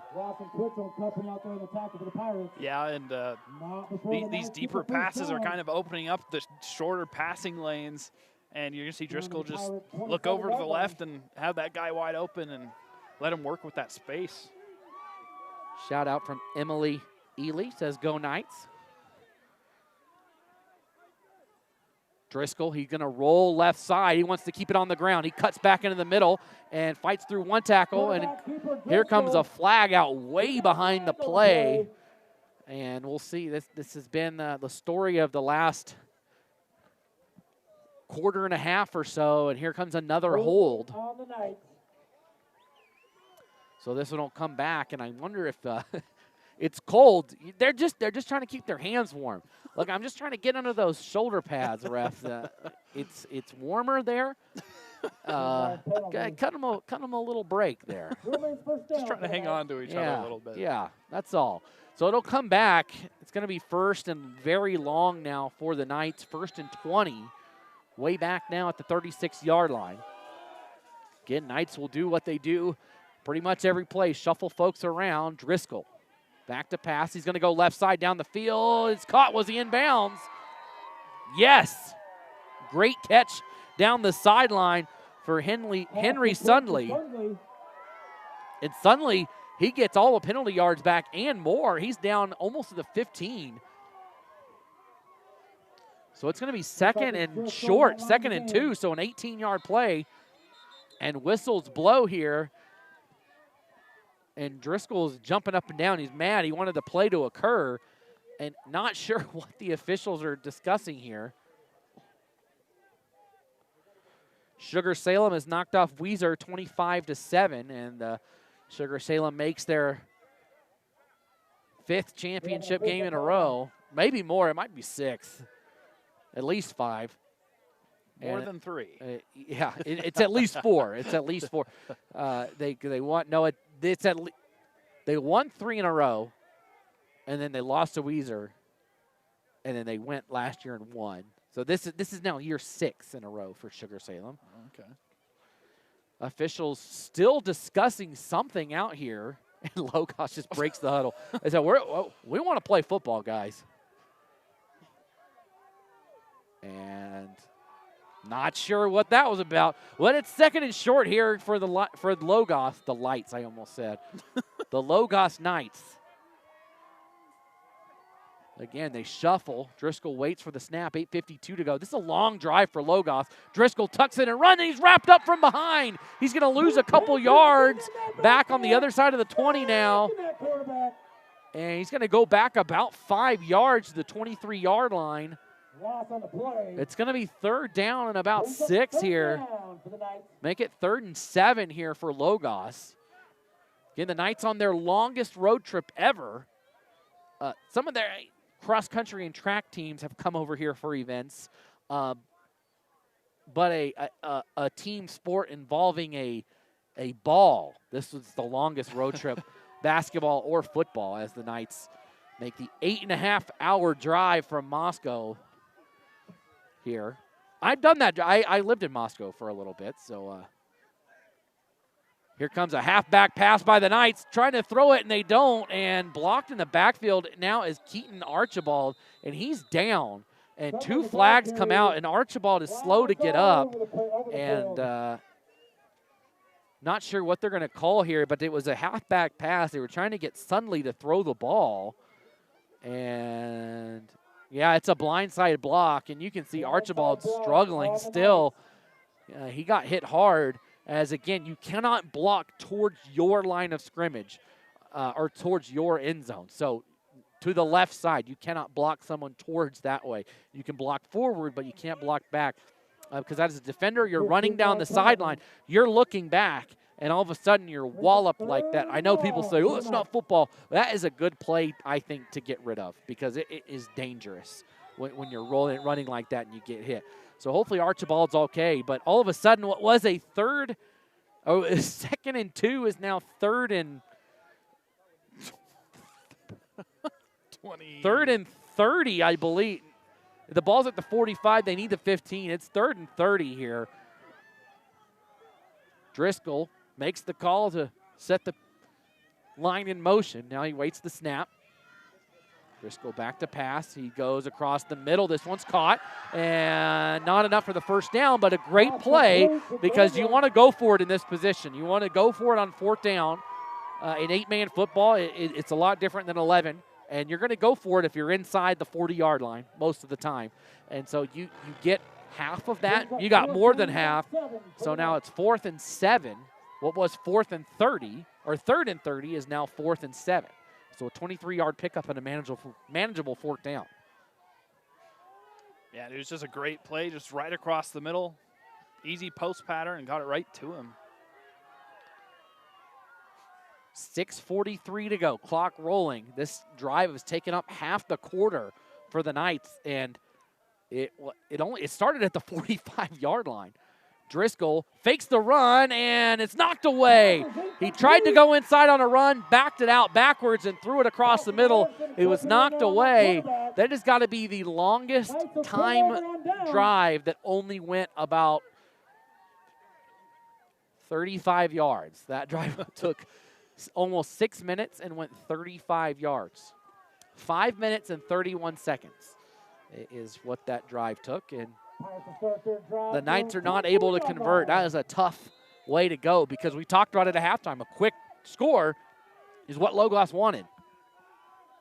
And they go on a long drive and don't have anything to show for it.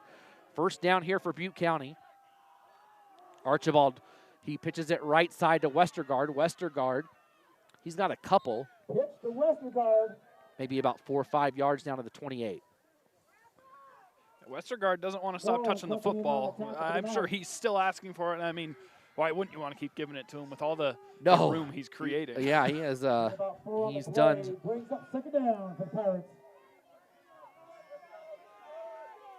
He's done well so far as Westergaard. Westergaard comes back out here on the left side. He is the guy to watch if you're Logos. You can't let this guy get free.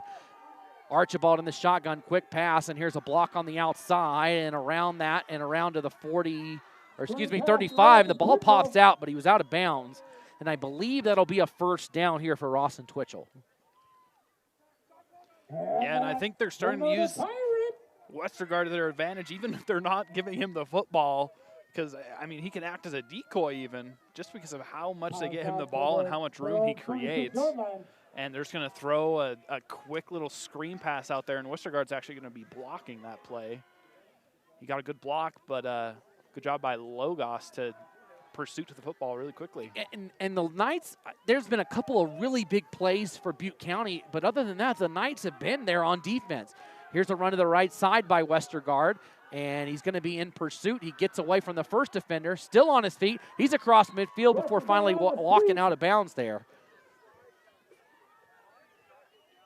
And this drive, little chunk plays. But again, they had the huge play to start the game, the 60-yard run. Then they had the 53-yard run. And then they had to score a one-play drive. So 3 of the touchdowns for Butte County have come in a snap. And other than that, the Logos defense, again, they forced a punt. They forced a 3-and-out. They had a fumble recovery down here. They've played well. They've played very well. Just big plays from Butte County being the difference right now. First down, this time they'll run it up the middle with Twitchell and maybe a yard, and that's about it. Good stop inside. That time Driscoll on the stop. Driscoll and company in there on the tackle for the Knights. And Butte County just trying to keep Logos on their heels almost. With they're switching up with outside passes, outside runs, and inside runs, but props to Logos for being ready for that inside run. They haven't done that very often. No, it's been on the outside, and Logos has been on top of that. When it's gone up the middle, when on a handoff, when Archibald's kept it, there's been some yards there, but a handoff haven't been there. The defense has been all over it. 2nd and 9, and whistles blow here. It's going to be a false start. False start. We'll move it back 5 yards. So we'll make it 2nd and 14 now. Yeah, nothing really on the inside right now for Butte County. The Logos defense inside has been a problem for the offense, I should say. They're not the they're a good problem for you when they are in there. The defensive line is standing tough. 4:35 to go here in the third quarter. 36-12 on a chilly night in Arco. We keep saying that, but it's worth commenting on. Here's the keeper by Archibald, cuts inside, and he is walloped from behind by number 55, Henry Sunley. And Archibald, he'll be remembering that one later tonight. Yeah, it just came from behind. He never saw it coming, and all of a sudden he was on the ground with his face, eating some grass there. Just saw that when you, it's not like, hey, I just tackled you. That is, hey, man, I tackled you. That was he has taken some hits over the last few minutes for Butte County. Under 4 minutes to go now here in the third quarter. Archibald, he's going to throw this one, and he wants to go deep. He's got Westergaard deep downfield, and Westergaard makes the catch. Westergaard goes up over the defender, Daniels, and brings it in. That's the first time we've seen Butte County take a shot downfield like that. And you know what? If somebody's going to pick one off, it'd be Ryan Daniels. He's got 2 touchdown catches today for Logos, and they actually both came down with that ball, but of course, dual possession goes to the receiver. Yeah, and again, they might think about throwing a little bit more next week. I mean, if they continue on to next week, because I mean that was a great throw, perfectly placed, and a great catch. So a fresh set of downs here for the Pirates down at the 20-yard line. Archibald's going to keep it himself left side. Nowhere to run again. Driscoll on the stop there for Logos. 2nd and 9. I imagine they'll probably keep it on the ground here until they can score a touchdown. Or they could surprise us and go over the top again. Yeah, and then, they could, and that would definitely be something I wouldn't be expecting right now, because I would think they want to keep this on the ground. Archibald, that one snap is low. He has to go left side with it, and tries to shove a defender off, goes out of bounds, doesn't pick up much. On the stop again is Daniels. Daniels has been all over the place on defense tonight. We keep calling his name for Logos, and I promise we want to call anybody's name who does something good, but Henry has gotten his name called a lot because he's been involved in just about every play. He scored both touchdowns for Logos, and he's been playing well here on the left side of the defense. Yeah, I mean, those athletes, they're going to go out and they're going to make their plays. They're always going to be there. Again, this Logos program only started 3 years ago. They hadn't had a varsity team. They went 3-6 their first 2 years and then really burst onto the scene this year, going undefeated all through conference play and the regular season. Archibald goes right side and somehow finds an alley, and I think he's got the first down. I thought there was nowhere to run on the right side, and he's down on the ground right now. He's hopping up. Slow to get up. Hands on his hips. You always hope he's okay. He's walking off, probably just to get the call, maybe take a breather for a minute. It's 1st and goal here for the Pirates. And Archibald's going to come out. I think he's just going to come out for a couple of plays. He has been really beat up the last few plays. Again, he's only been the quarterback for about the last 4 weeks for Butte County. Razor Duke was in that position earlier in the year, and it looks like Westergaard is going to line up there right now on this play. Brody Westergaard takes the snap, and he tries to just blast it up the middle. He's down to the goal line, and it'll be stopped there. It'll be 2nd and goal. Yeah, it was a great push on that defensive line. I'm sure you guys could see it on your screen, but Westergaard, he kind of leaned forward, and all of a sudden he popped right back because of the great push. Good job by Logos defense as well to push back. Not let them get much on the ground there. So all of a sudden now down to 1.5 minutes to go here in the 3rd quarter. This game is rolling along here in Arco. Archibald back in at quarterback. Rawson Twitchell's behind him. Westergaard moves to the right. Pitch right side to Twitchell. He gets a block from Westergaard and into the end zone, touchdown. And a big block. Westergaard and Driscoll getting into it a little bit. Cooler heads prevail, but into the end zone for a 1-yard touchdown run for Rawson Twitchell. But a penalty brings it back. I missed the flag, but not shocked there was one in this game. We've had lots of flags here, for better or worse. But you know, in a state championship deciding game, you know, the winner of this game goes to state championship. You got to make sure everything's right. You know, make sure that the calls are there. So it's going to be 2nd down and goal back from the 6-yard line now. Everybody's set to the right side. Here's a handoff, and Archibald hands it off, and Westergaard, is he in? Westergaard punches it in for another touchdown. And Westergaard now has 3 rushing touchdowns on the day, and he's slow to get up. He's still slow to get up. He's down on the ground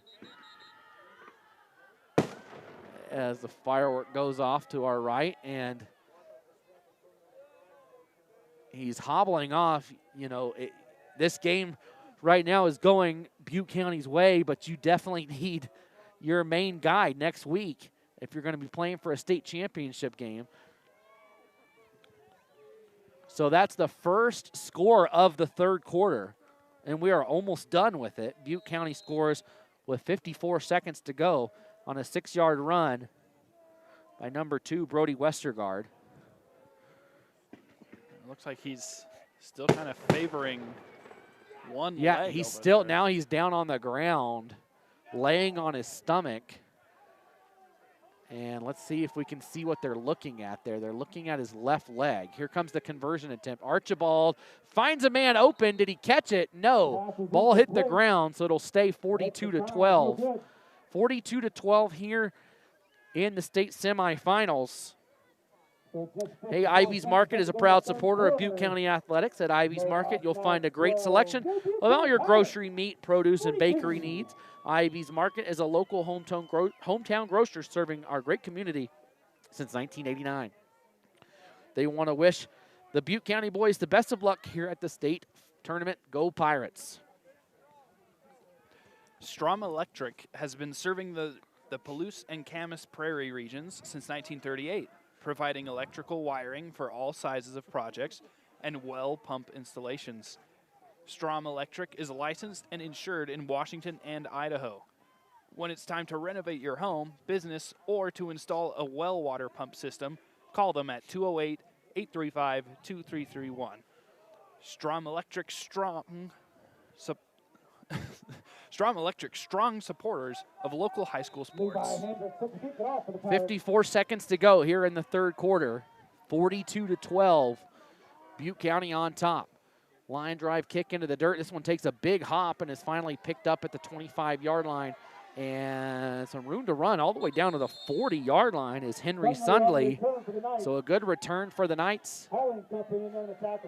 It's really funny. So in my high school, we were the Knights, and our rival was the Pirates. So this is taking me back, right? The Knights and the Pirates. Kind of a throwback for you. Yeah. That was fun. How was that rivalry? Was it like a good one, or like a lot of friends that went? It was Northern. I grew up in North Carolina, so the Northern Durham Knights, Riverside Pirates. It was very heated on the field, but when it was over, it's like we all went to Taco Bell together. So here's the pass from Driscoll deep down the middle of the field. It's caught. Wow! I thought that was going down the left, but they go across the middle. And it's caught in the middle of the field by number 15, Baxter Covington. Right on the money. What a pass by Driscoll. Yeah, and he really put it right in the breadbasket. I mean, all he had to do was put his hands out, and it fell right into there. And he just had to do the rest, pull it into the chest, of course. And, I mean, great play. That's exactly what you need if you're the Knights. First down Knights, and they are now inside Butte County territory. Quickly to the line. Driscoll waits the snap. He's under pressure, steps under the pocket, goes deep across the middle. He's got a man open and almost caught. That's one that Daniels will wish he had back. He bobbled it in the end zone. There was a lot going down back there. There was a defender in his face. The official was right behind him. I think the official got hit a little bit on the play, but he seems to be okay. So it falls incomplete. 4 seconds to go. This is probably the final play of the third quarter. And I like that. 2 shot plays right in a row, catch them on their toes, but just couldn't pull it in. Here's the snap, looking left side. They've got a man wide open, out of bounds at the about 17-yard line. That once again is Covington. And does he have? I think he got a first down based on what I thought the spot was. Guess we'll find out. Well, that's the end of the third quarter here from Arco, 42-12, Butte County on top. At Moscow Family Dentistry, you will get the best dental care anywhere on the Palouse. Dr. Bowen has been treating patients at Moscow Family Dentistry since 2005. As a Moscow native, Dr. Bowen truly cares about the local community and wants to see you smile. The practice recently added a new in-office technician, Caleb Wright, who specializes in dentures, partials, implant appliances, and athletic guards. So when it comes to all areas of dental care, the choice is easy. Moscow Family Dentistry is the place to go. At Erber Auto, they know that each of their customers has unique needs, expectations, and resources in caring for their vehicle.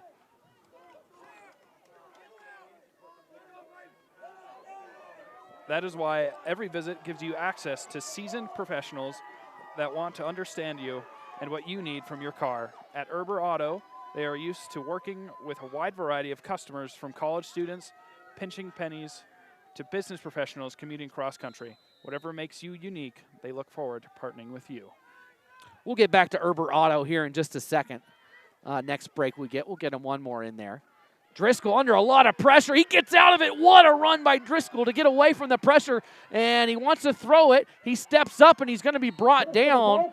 That was a first down on the last play, but Driscoll, he was dead in the water back here. He was going to lose about 10 yards, and somehow Houdini's his way out of that mess and gets something out of it, picks up about 3. When you should have lost 10 and you gain 3, you'll take the 3. Oh, yeah, definitely.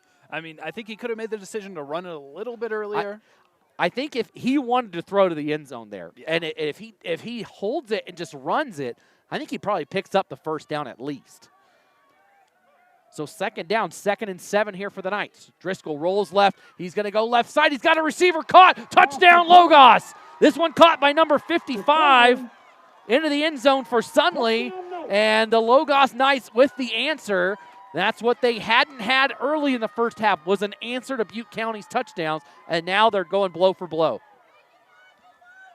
Yeah, like you said, punch, counter punch right now. Both teams are finding their ways into the end zone, and the Knights have found their footing with the passing game especially.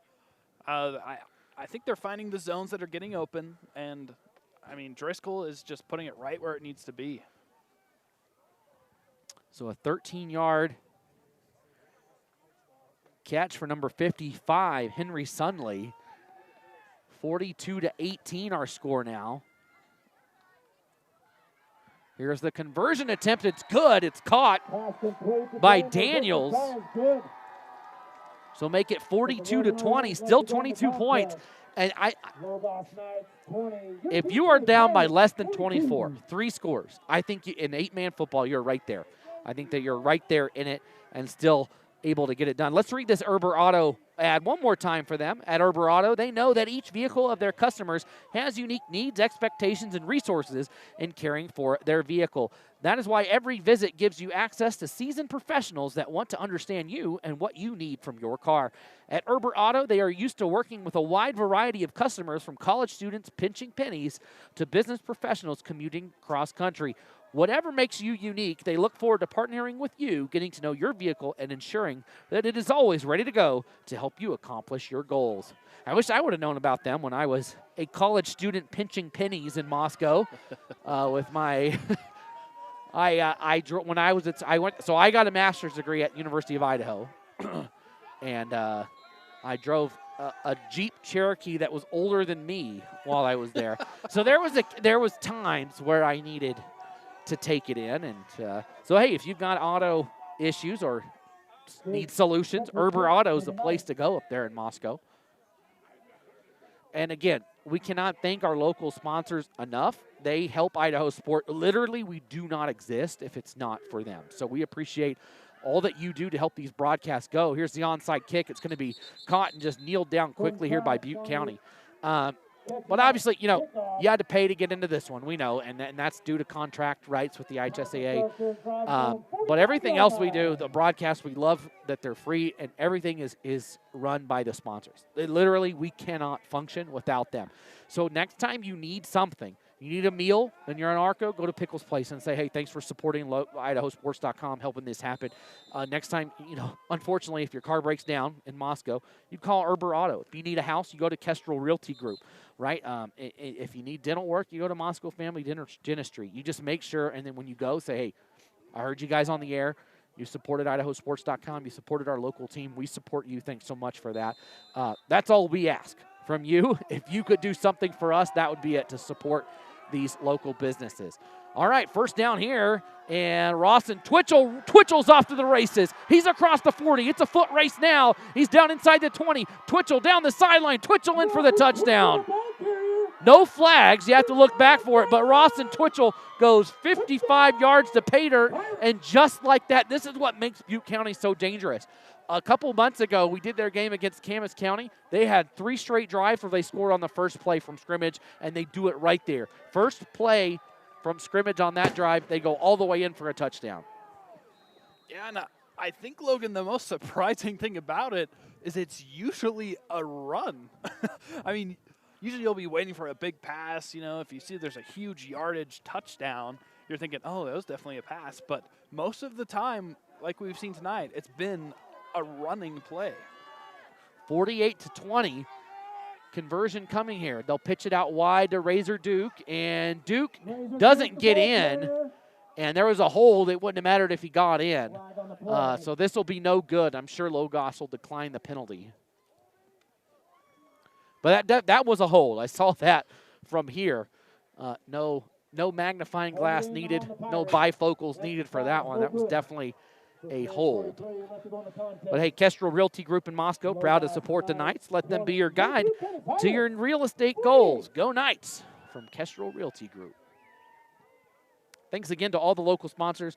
Pickles Place, Frost LLC, ATC Communications, Hot Ink, Franklin Building Supply, Ivy's Market, Strom Electric, Moscow Family Dentistry, Erber Auto, and Kestrel Realty Group.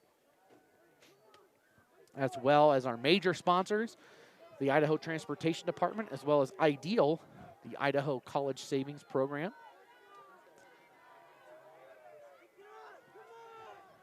.43 to go here from Arco. 28-point lead right now. And that's where now this is a four possession game, and that's where it makes it tough. 4 possessions. 3 you can reasonably see, okay, we score, onside kick, score, turnover, whatever, we're there. We can do that. But when it's 4, a lot of things have to go right, and that a lot of those things that need to go right need to start right now if you're the Logos Knights. This one's going to roll, still rolling, to finally pick it up. Sunley way back at the 5-yard line. Sunley cuts back across right side. He's got room down the far sideline. Finally knocked out of bounds at the 35-yard line. Good return. It looked to be a slow developing return, but it comes all the way out, and the Knights are hyped up right now. Gideon Haney coming off the field pumped up right now for the Knights. Yeah, we talked about it earlier in the game about patience, and I mean, he kind of waited to pick up that football, and I mean, the blocks developed for him because of that time that he took, and he was able to find that seam and pick up some good yardage on that return. 10:33 to go. Again, the winner of this game goes on to the state championship game at Holt Arena against the Oakley Hornets, the 3-time defending state champions from Oakley. They took care of Grace last night, 50-20 to advance. And Driscoll's going to chuck this one deep downfield. This one's going to be intercepted by Keaton Archibald. The quarterback comes up with an interception, and he held on to the ball and pointed it in the air to make sure that the official saw he came down with it. A big interception for the sophomore, and that might have been maybe one of the final nails in the coffin for Logos here. Still is 10.5 minutes left, but down 28, and you throw a turnover, throw an interception on your first play. This is danger territory right now. Yeah, you're at I mean, you were just saying it earlier, like 3 possessions, fine, but this is 4 possessions, and now they have the football again. It's tough. You can see the breath of every player right now, very Lambeau Field-esque right now from Arco. Here's a handoff up the middle. Razor Duke is off to the races. Razor Duke's at the 40. He's down to the 30. He's got 2 men to beat. He's going to cut inside. He won't make it. He'll go down at the 10-yard line. But once again, Butte County, the first play from scrimmage is a huge play. They are just so good at that. And Razor Duke is now inside the 10-yard line. It'll be 1st and goal. And just like that, Butte County knocked it on the door of really opening up a big lead in this one. Yeah, it's really interesting to see the shot plays for Butte. It's just they get perfect blocking up front, and their runners have great ball carrier vision. They just know where to run the football. They come in tight this time. Archibald under center, and he'll hand it off right side to Westergaard, and Westergaard is going to go in for another touchdown. That is I think that's his 4th rushing touchdown. 1, 2.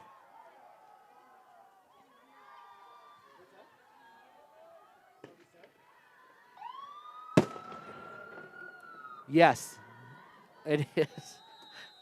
Oh my gosh. 4 rushing touchdowns. I had to look at my notes here. That one comes at the 9:45 mark. Less than a minute after their last touchdown. That was a 10-yard run. Brody Westergaard. Again, Will Henneke gives out his 3 stars in 8-man football every week. And if somebody can out-duel Westergaard, I'd love to see it. Archibald rolls right on the conversion attempt, floats it up, and it's knocked away. Again, no good. Again, they cannot convert on a conversion attempt. It stays 54-20. Butte County in control now, up 34 points with 9:45 to go. I was listening to the 8-man prepcast a couple weeks ago. Again, if you're not listening to that, you should be. I bet a lot of you are if you're tapped into the 8-man community. But Lane Kirkland, the old coach, longtime coach at Cary. Well, first of all, he said on this week's episode that he was going to be here tonight. So Coach Kirkland's somewhere walking around. Of course, Cary not too far away, just past Craters of the Moon here. But he said he didn't feel comfortable switching out personnel until that lead was 30. He told his coaches, we're not changing anybody out. Everybody stays in their spots until it's 30. And now it's at 30. It's at 34. Do you consider switching people out, Jesse, at this point and maybe getting some of those other guys in? Yeah, I think right now with 9:45 left in this game, it's about the perfect time to start putting some other personnel in, maybe some sophomores, some juniors, just to avoid those injuries. This kick is going to roll down the sideline. Thought it was going to go out of bounds. It doesn't. Suddenly picks it up, and he's wrapped up from behind. He'll go down. The stop by number 25 for Butte County. Zach Seiler on the stop. And, again, 34-point lead, 9:40 to go. And just like we were talking about, Logan, interesting to see Archibald. He's still out there on defense even. Yeah, it is surprising. Yeah, him and Westergaard still out there. I mean, if I was a coach, that would definitely be a decision I would have made. But maybe that's why I'm not a head coach. That's exactly why you're not a head coach, Jesse. That's exactly why. 9:40 to go here. Logos, if the comeback's coming, it's got to come right now. Driscoll drifting back. Driscoll, he's going to go deep left side. He's got a man. This one's picked off by Razor Duke. Razor Duke with another interception. So 2 straight throws, 2 straight interceptions here for Butte County. And that might have done it for Logos here. If Butte County can score one more here, it'll be a 40-point game. 9:29 to go. 2 straight interceptions by the Pirate defense. Man, and Razor Duke, did you see those legs turning? He carried that guy for he did 5-6 yards. Wow. But, yeah, like you said, Logan, that may have been the final nail in the coffin with that interception. Here's the snap. They'll run it inside. This time Rawson Twitchell gets it, and he picks up a couple, maybe 3 yards. Whistles blowing. Looks like they were arguing for a fumble, maybe. Yeah, that's what I thought. I heard the sideline yelling something. So 2nd down, and Butte County maybe now starting to think about slowing things down here while I think about putting these hand warmers inside my shoes.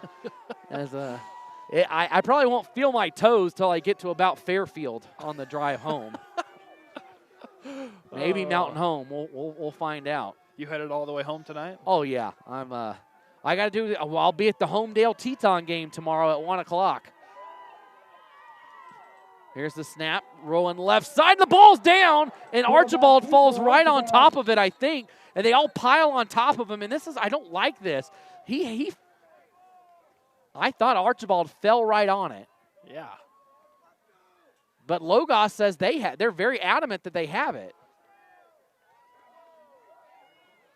And Archibald fell right on that ball, and then they just dogpiled him.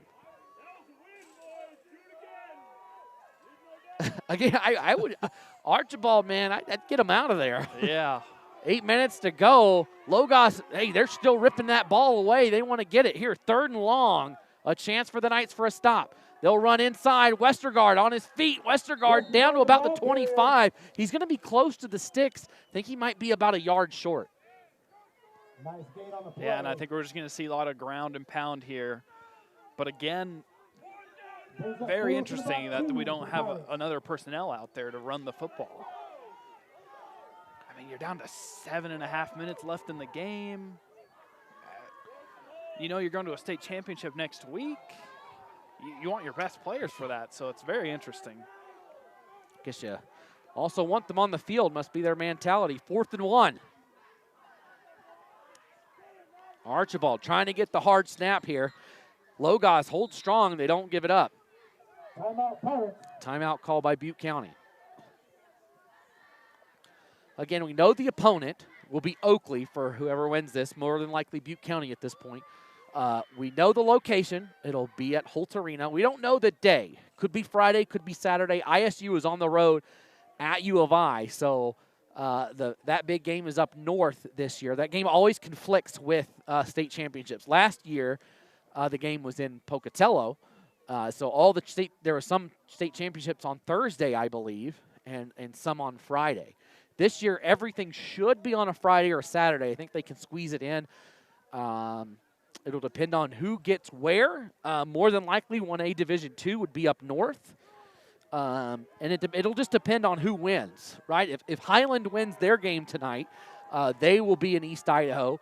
2A will be in East Idaho. So there's probably going to be at least 2 for sure, maybe even 3. So there will probably be a Friday state championship, or 2 on Friday, 1 on Saturday, or vice versa. 4th down, and they do have Razor Duke in at quarterback now. Razor Duke makes the pitch left side to Westergaard. Westergaard has the 1st down and more. Westergaard turns on the Jets, and he goes in for another touchdown. Brody Westergaard, it is now 60-20. Brody Westergaard just scored 1, 2, 3, 4. This is his 5th rushing touchdown of the game. And, spoiler alert for anyone who's planning to stick around for the the player of the game. We may have it here. Oh, yeah, no, it's going to be Brody Westergaard. I'll spoil it right now. It's not a question. It is what it is. So 40 points the difference. Razor Duke, he'll pitch it right side. Ross and Twitchell, again, not able to get it in. Logos defense holds. Now, in the regular season, this would be running clock time. It is up to both teams to decide whether they want the clock to run in this situation. And both coaches have to agree to it for that to happen. And I'm not sure if Logos would want that. Last week, we saw a situation where a team did not want it. They did not want the clock to continue to run, and the other team wanted it to run. Oh, it was at Rockland. And Rockland was playing Tri-Valley, and Rockland wanted the clock to run. They were up by a lot. And Tri-Valley didn't want it, and Rockland kept scoring.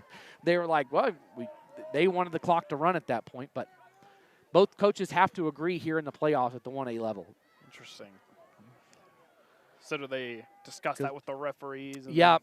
So like Dietrich and Kendrick, that clock ran last week. And usually in the regular season, it's any time in the second half. If it hits 40, it doesn't matter if you start storming back. It runs from that point. Short kick is taken at the 32, and still on his feet right now, cutting right. A big stop there. The return by Gideon Haney. Haney picks up a couple. And he has been hyped up the last few kick returns, able to get his name in the stat book right there for Haney, I believe, just a sophomore. Good things to come from him and the rest of this Logos team. And the official just waved his arm. I'm not sure if that was just for the clock or a running clock. And the officials have stopped the clock. I think they're going to come talk to coach over here. No. Guess not. I guess not. I think the officials were assuming it, but Logos does not want that to occur. So Driscoll barking out commands here for his guys, some of his receivers. Bring a man in motion, and here's the snap. Driscoll goes right side, and that one knocked away, almost intercepted again. And here's a chance here. Number 8 is in. This is Paul Greaser. And we haven't seen much of him at receiver today, so maybe that's the time for you get some of your seniors in, maybe that haven't played as much. Logos, of course, been way ahead in a lot of games this year, so they've had many opportunities. Driscoll rolls left, across the middle. It's caught by Sunley. Sunley picks up about 8. Down to the 45, it'll be 3rd and 2. Yeah, and you see absolutely no quit in Logos right now. They want to go down the field and score. Here's the snap. Driscoll Back to pass. Wide open is Sunley. Somebody missed an assignment. Sunley's inside the 20. He might go all the way. Touchdown. The ball gets knocked away, but not till he crossed the goal line. Sunley with a huge touchdown. That's 55 yards, 55 yards, to pay dirt. What a run there by the senior. And we continue to go back and forth. And I think you said it, Logan. I think it was just a missed assignment over here on the near side of the field, and I mean, he was just left wide open. And yeah, he was beyond wide open on that one. Yeah. Just no one in the vicinity. And here's the conversion, incomplete. Driscoll gets hit hard after the play. He's helped up there by Trent Pancari. So it'll stay 26-60. Here with 6:17 to go. Surely the Knights will attempt an onside kick here and try to get this one back, try to get another possession. As time is dwindling here on the season for the Knights, what was the best season in school history. Of course, the program has only had 3 years, so not a ton of history to go back on, but to be in this position, it takes a long time to build a program. I mean, a lot of these kids hadn't played football before until they started a program, they got some interest, and the Knights, all they do now in their 3rd year of existence is come down and make it to the state semifinals. There's teams that have not been this far in the play. Rockland, for instance. I was at Rockland last week. They won their game in the quarterfinals to make it to the semifinals. The first time in 36 years Rockland had been to the semifinals. And here's Logos doing it in their 3rd year. I know it's disappointing to get this far and to not make it to the next stage, but they've got to understand this is a phenomenal effort for a team that just got going a couple of years ago. Yeah, certainly a bright future ahead of them. And they don't, and they kick it deep. Westergaard drops it and picks it back up. Westergaard dancing around, and Westergaard still on his feet, finally wrapped up. 7 different Knights in on that tackle. And a lot of bodies flying around in there. So the Knights, good stop there, but they kick it deep. I thought they might go for the onside kick, but they don't do it. So 6:07 to go. And Butte County will come out in some of their worst field position of the night, back at the 21-yard line. It's not often we've seen the Pirates backed up this deep. Yeah, it was just a great kick. And again, the kick coverage was perfect. Archibald back in at quarterback this time. I formation. He'll hand it off left side. Westergaard. Westergaard picks up a good chunk of yards, maybe about 7 yards down to the 29-yard line. Someone's got a fire going. I can smell it. I can see the smoke. Where is that thing, like just right there? I think it is. I can't yeah, see I it see it. It's right here. It's to our left, maybe 20 yards down the field, down the sideline. It's between the 2 bleachers here. Oh, yeah, there it is. They have a nice little bonfire going here. You don't get this at the 5A schools. They have a bonfire in the stands. Trying to keep warm. Doing everything we can to stay warm here in Arco tonight. 2nd down, 2nd and about 3 here, and they are really working the clock now as Butte County. Archibald takes the handoff. The ball is down on the ground, and they fall on top of it. It'll be 3rd down. Razor Duke falls on top of it. It'll be 3rd down, same place here, 3rd and 3. Yeah, just a problem with the exchange. Almost seemed like just a miscommunication. Don't know if someone thought the play was this or that, but yeah, brings up the 3rd down. 3rd down. Yeah, we look ridiculous up here. We're dancing around, just trying to stay warm. 4:38 to go. Archibald waits for the sign from the back judge, finally gets it, and a timeout is going to be called by Butte County. So next week, state championships games again. We will be audio broadcasting every single state championship game. We are at every single semifinal game this week. We were at 17 of the 24 quarterfinal games last week. We've been all over the place. Literally every nook and cranny of the state we have been to this playoff season. We've broadcast games up in Mullen, up in Clark Fork.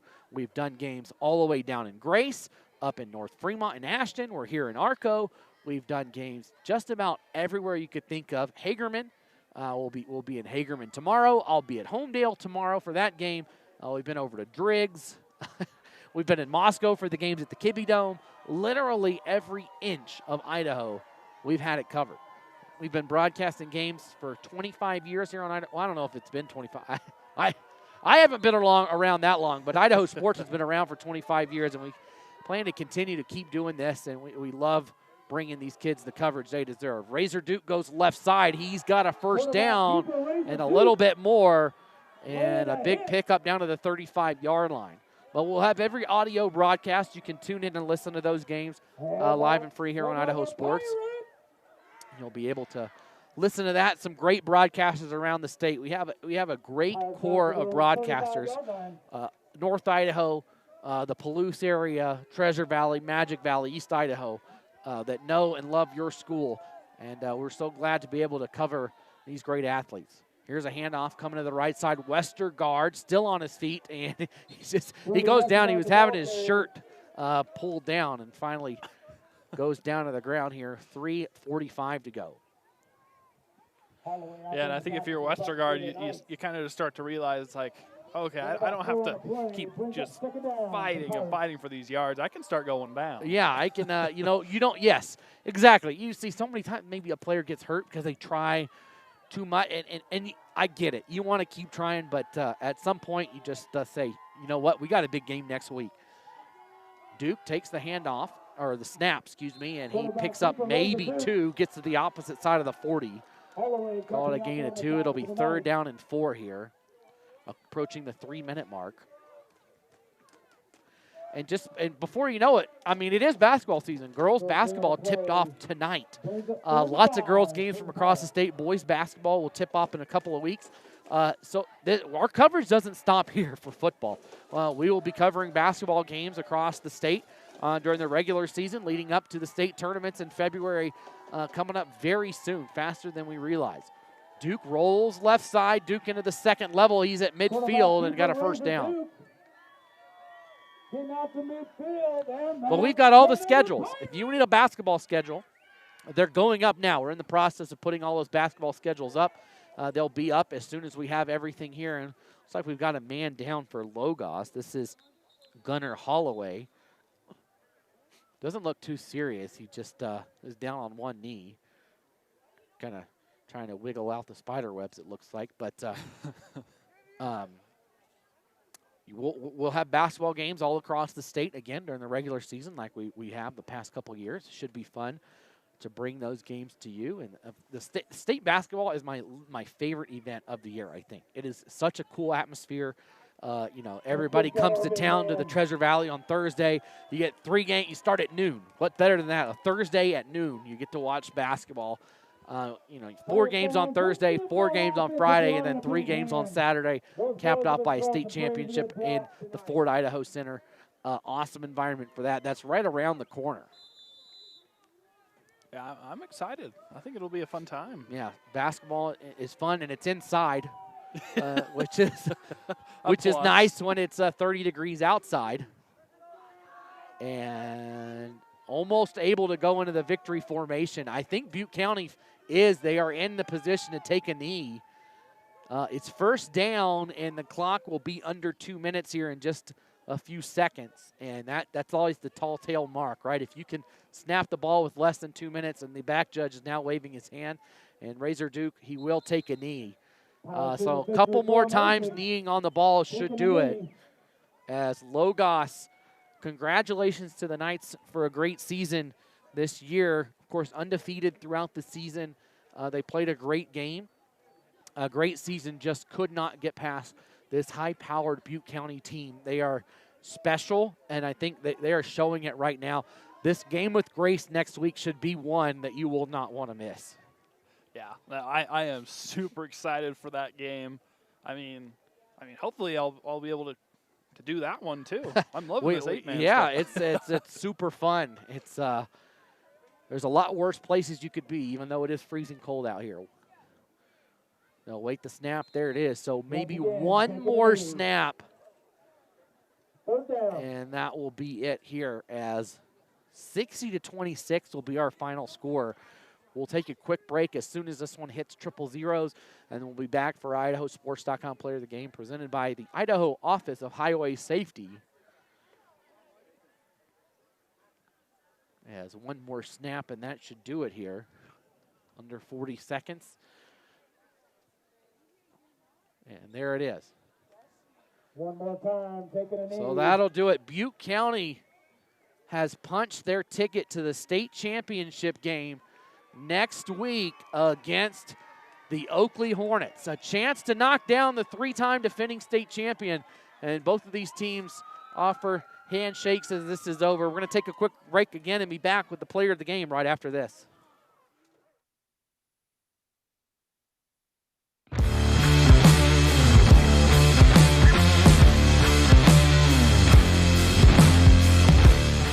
As Idahoans, we're not afraid to take risks.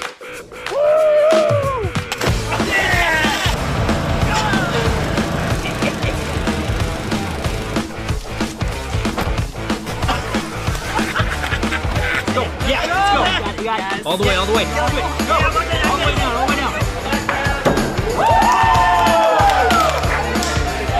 Driving under the influence is not a risk we're willing to take. Be around to do more of what you love.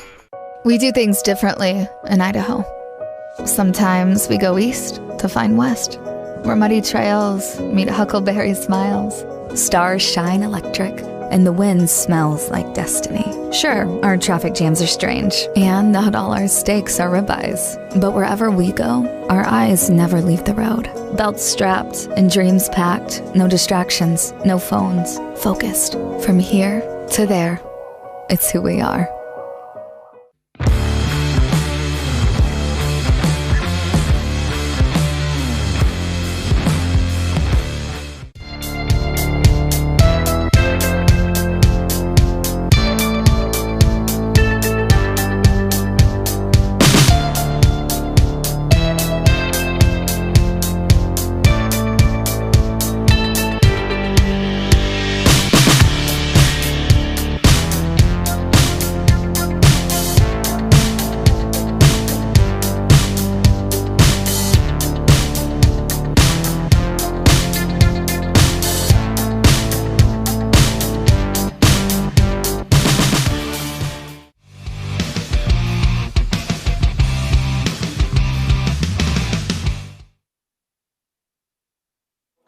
And welcome back as you're seeing Logos, seeing, not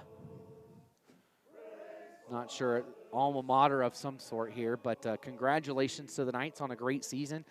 Just wasn't enough to get it done here at Butte County as the Logos Knights fall 26-60 to Butte County. The Pirates will be playing for the state championship game next week against Oakley. All that's left to do is name our player of the game. Today's player of the game is brought to you by the Idaho Office of Highway Safety, reminding you to always keep your head in the game. Whether you're on the field or on the road, be in the moment and free from distractions. Well, Jesse, this is not even a discussion. Oh, don't even talk. It is number 2, Brody Westergaard. Westergaard had 1, 2, 3, 4, 5 rushing touchdowns. He had a receiving touchdown. He had a passing touchdown, and he had an interception on defense. That is the best performance. I'm not sure if we've seen a better performance this season by anyone. That is phenomenal. Brody Westergaard, our player of the game. 5 rushing touchdowns, 1 passing touchdown, and 1 receiving touchdown. Yeah, no. I mean, out of all the games I've watched this year, I've definitely not seen a performance quite like this one or in any type of ball game I have ever watched before. It was a spectacle, and it was just so much fun to watch. It was an honor to be able to witness it in person and to be here in Arco tonight. Well, this has been an IdahoSports.com GameStreams production of the 2023 Idaho High School Football Playoffs, presented by the Idaho Transportation Department and Ideal, Idaho's college savings program.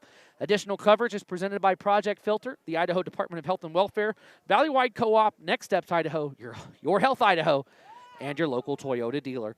Thanks to Angie McAfee and everybody here at Butte County for helping us get set up and get this game broadcast to you at home or wherever you may be. Thanks for joining us as Butte County knocks off Logos 60-26 to head to the state championship game.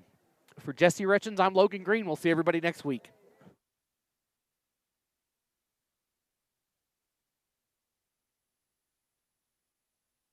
Did you know Idaho high school seniors graduating next spring are eligible for up to $8,000 in grant money for career training and education through Idaho Launch? Funds can be used to cover the cost of apprenticeships, job training, community college, and university programs that lead to in-demand careers. Students choose their own path, and Idaho Launch helps pay for it. Funds are limited. Apply today at nextsteps.idaho.gov/launch. Idaho Launch. Support in every direction. Through storms and bad weather, sure as the sun. You're welcome. These are hot chocolate milk. You're welcome. From the desert to the freezing cold, wish I could see it from the stars. These are bagels with cream cheese. Can I get you anything else? Okay, great. Try it. We're working together to build a more sustainable future. Learn more at unbottled.com.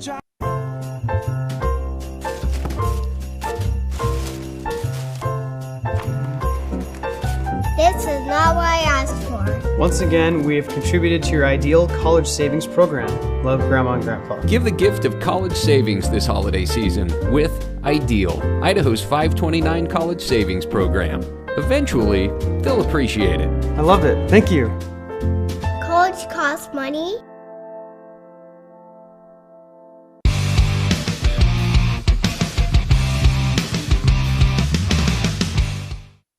This has been a presentation of IdahoSports.com GameStreams. This broadcast is copyrighted to IdahoSports.com.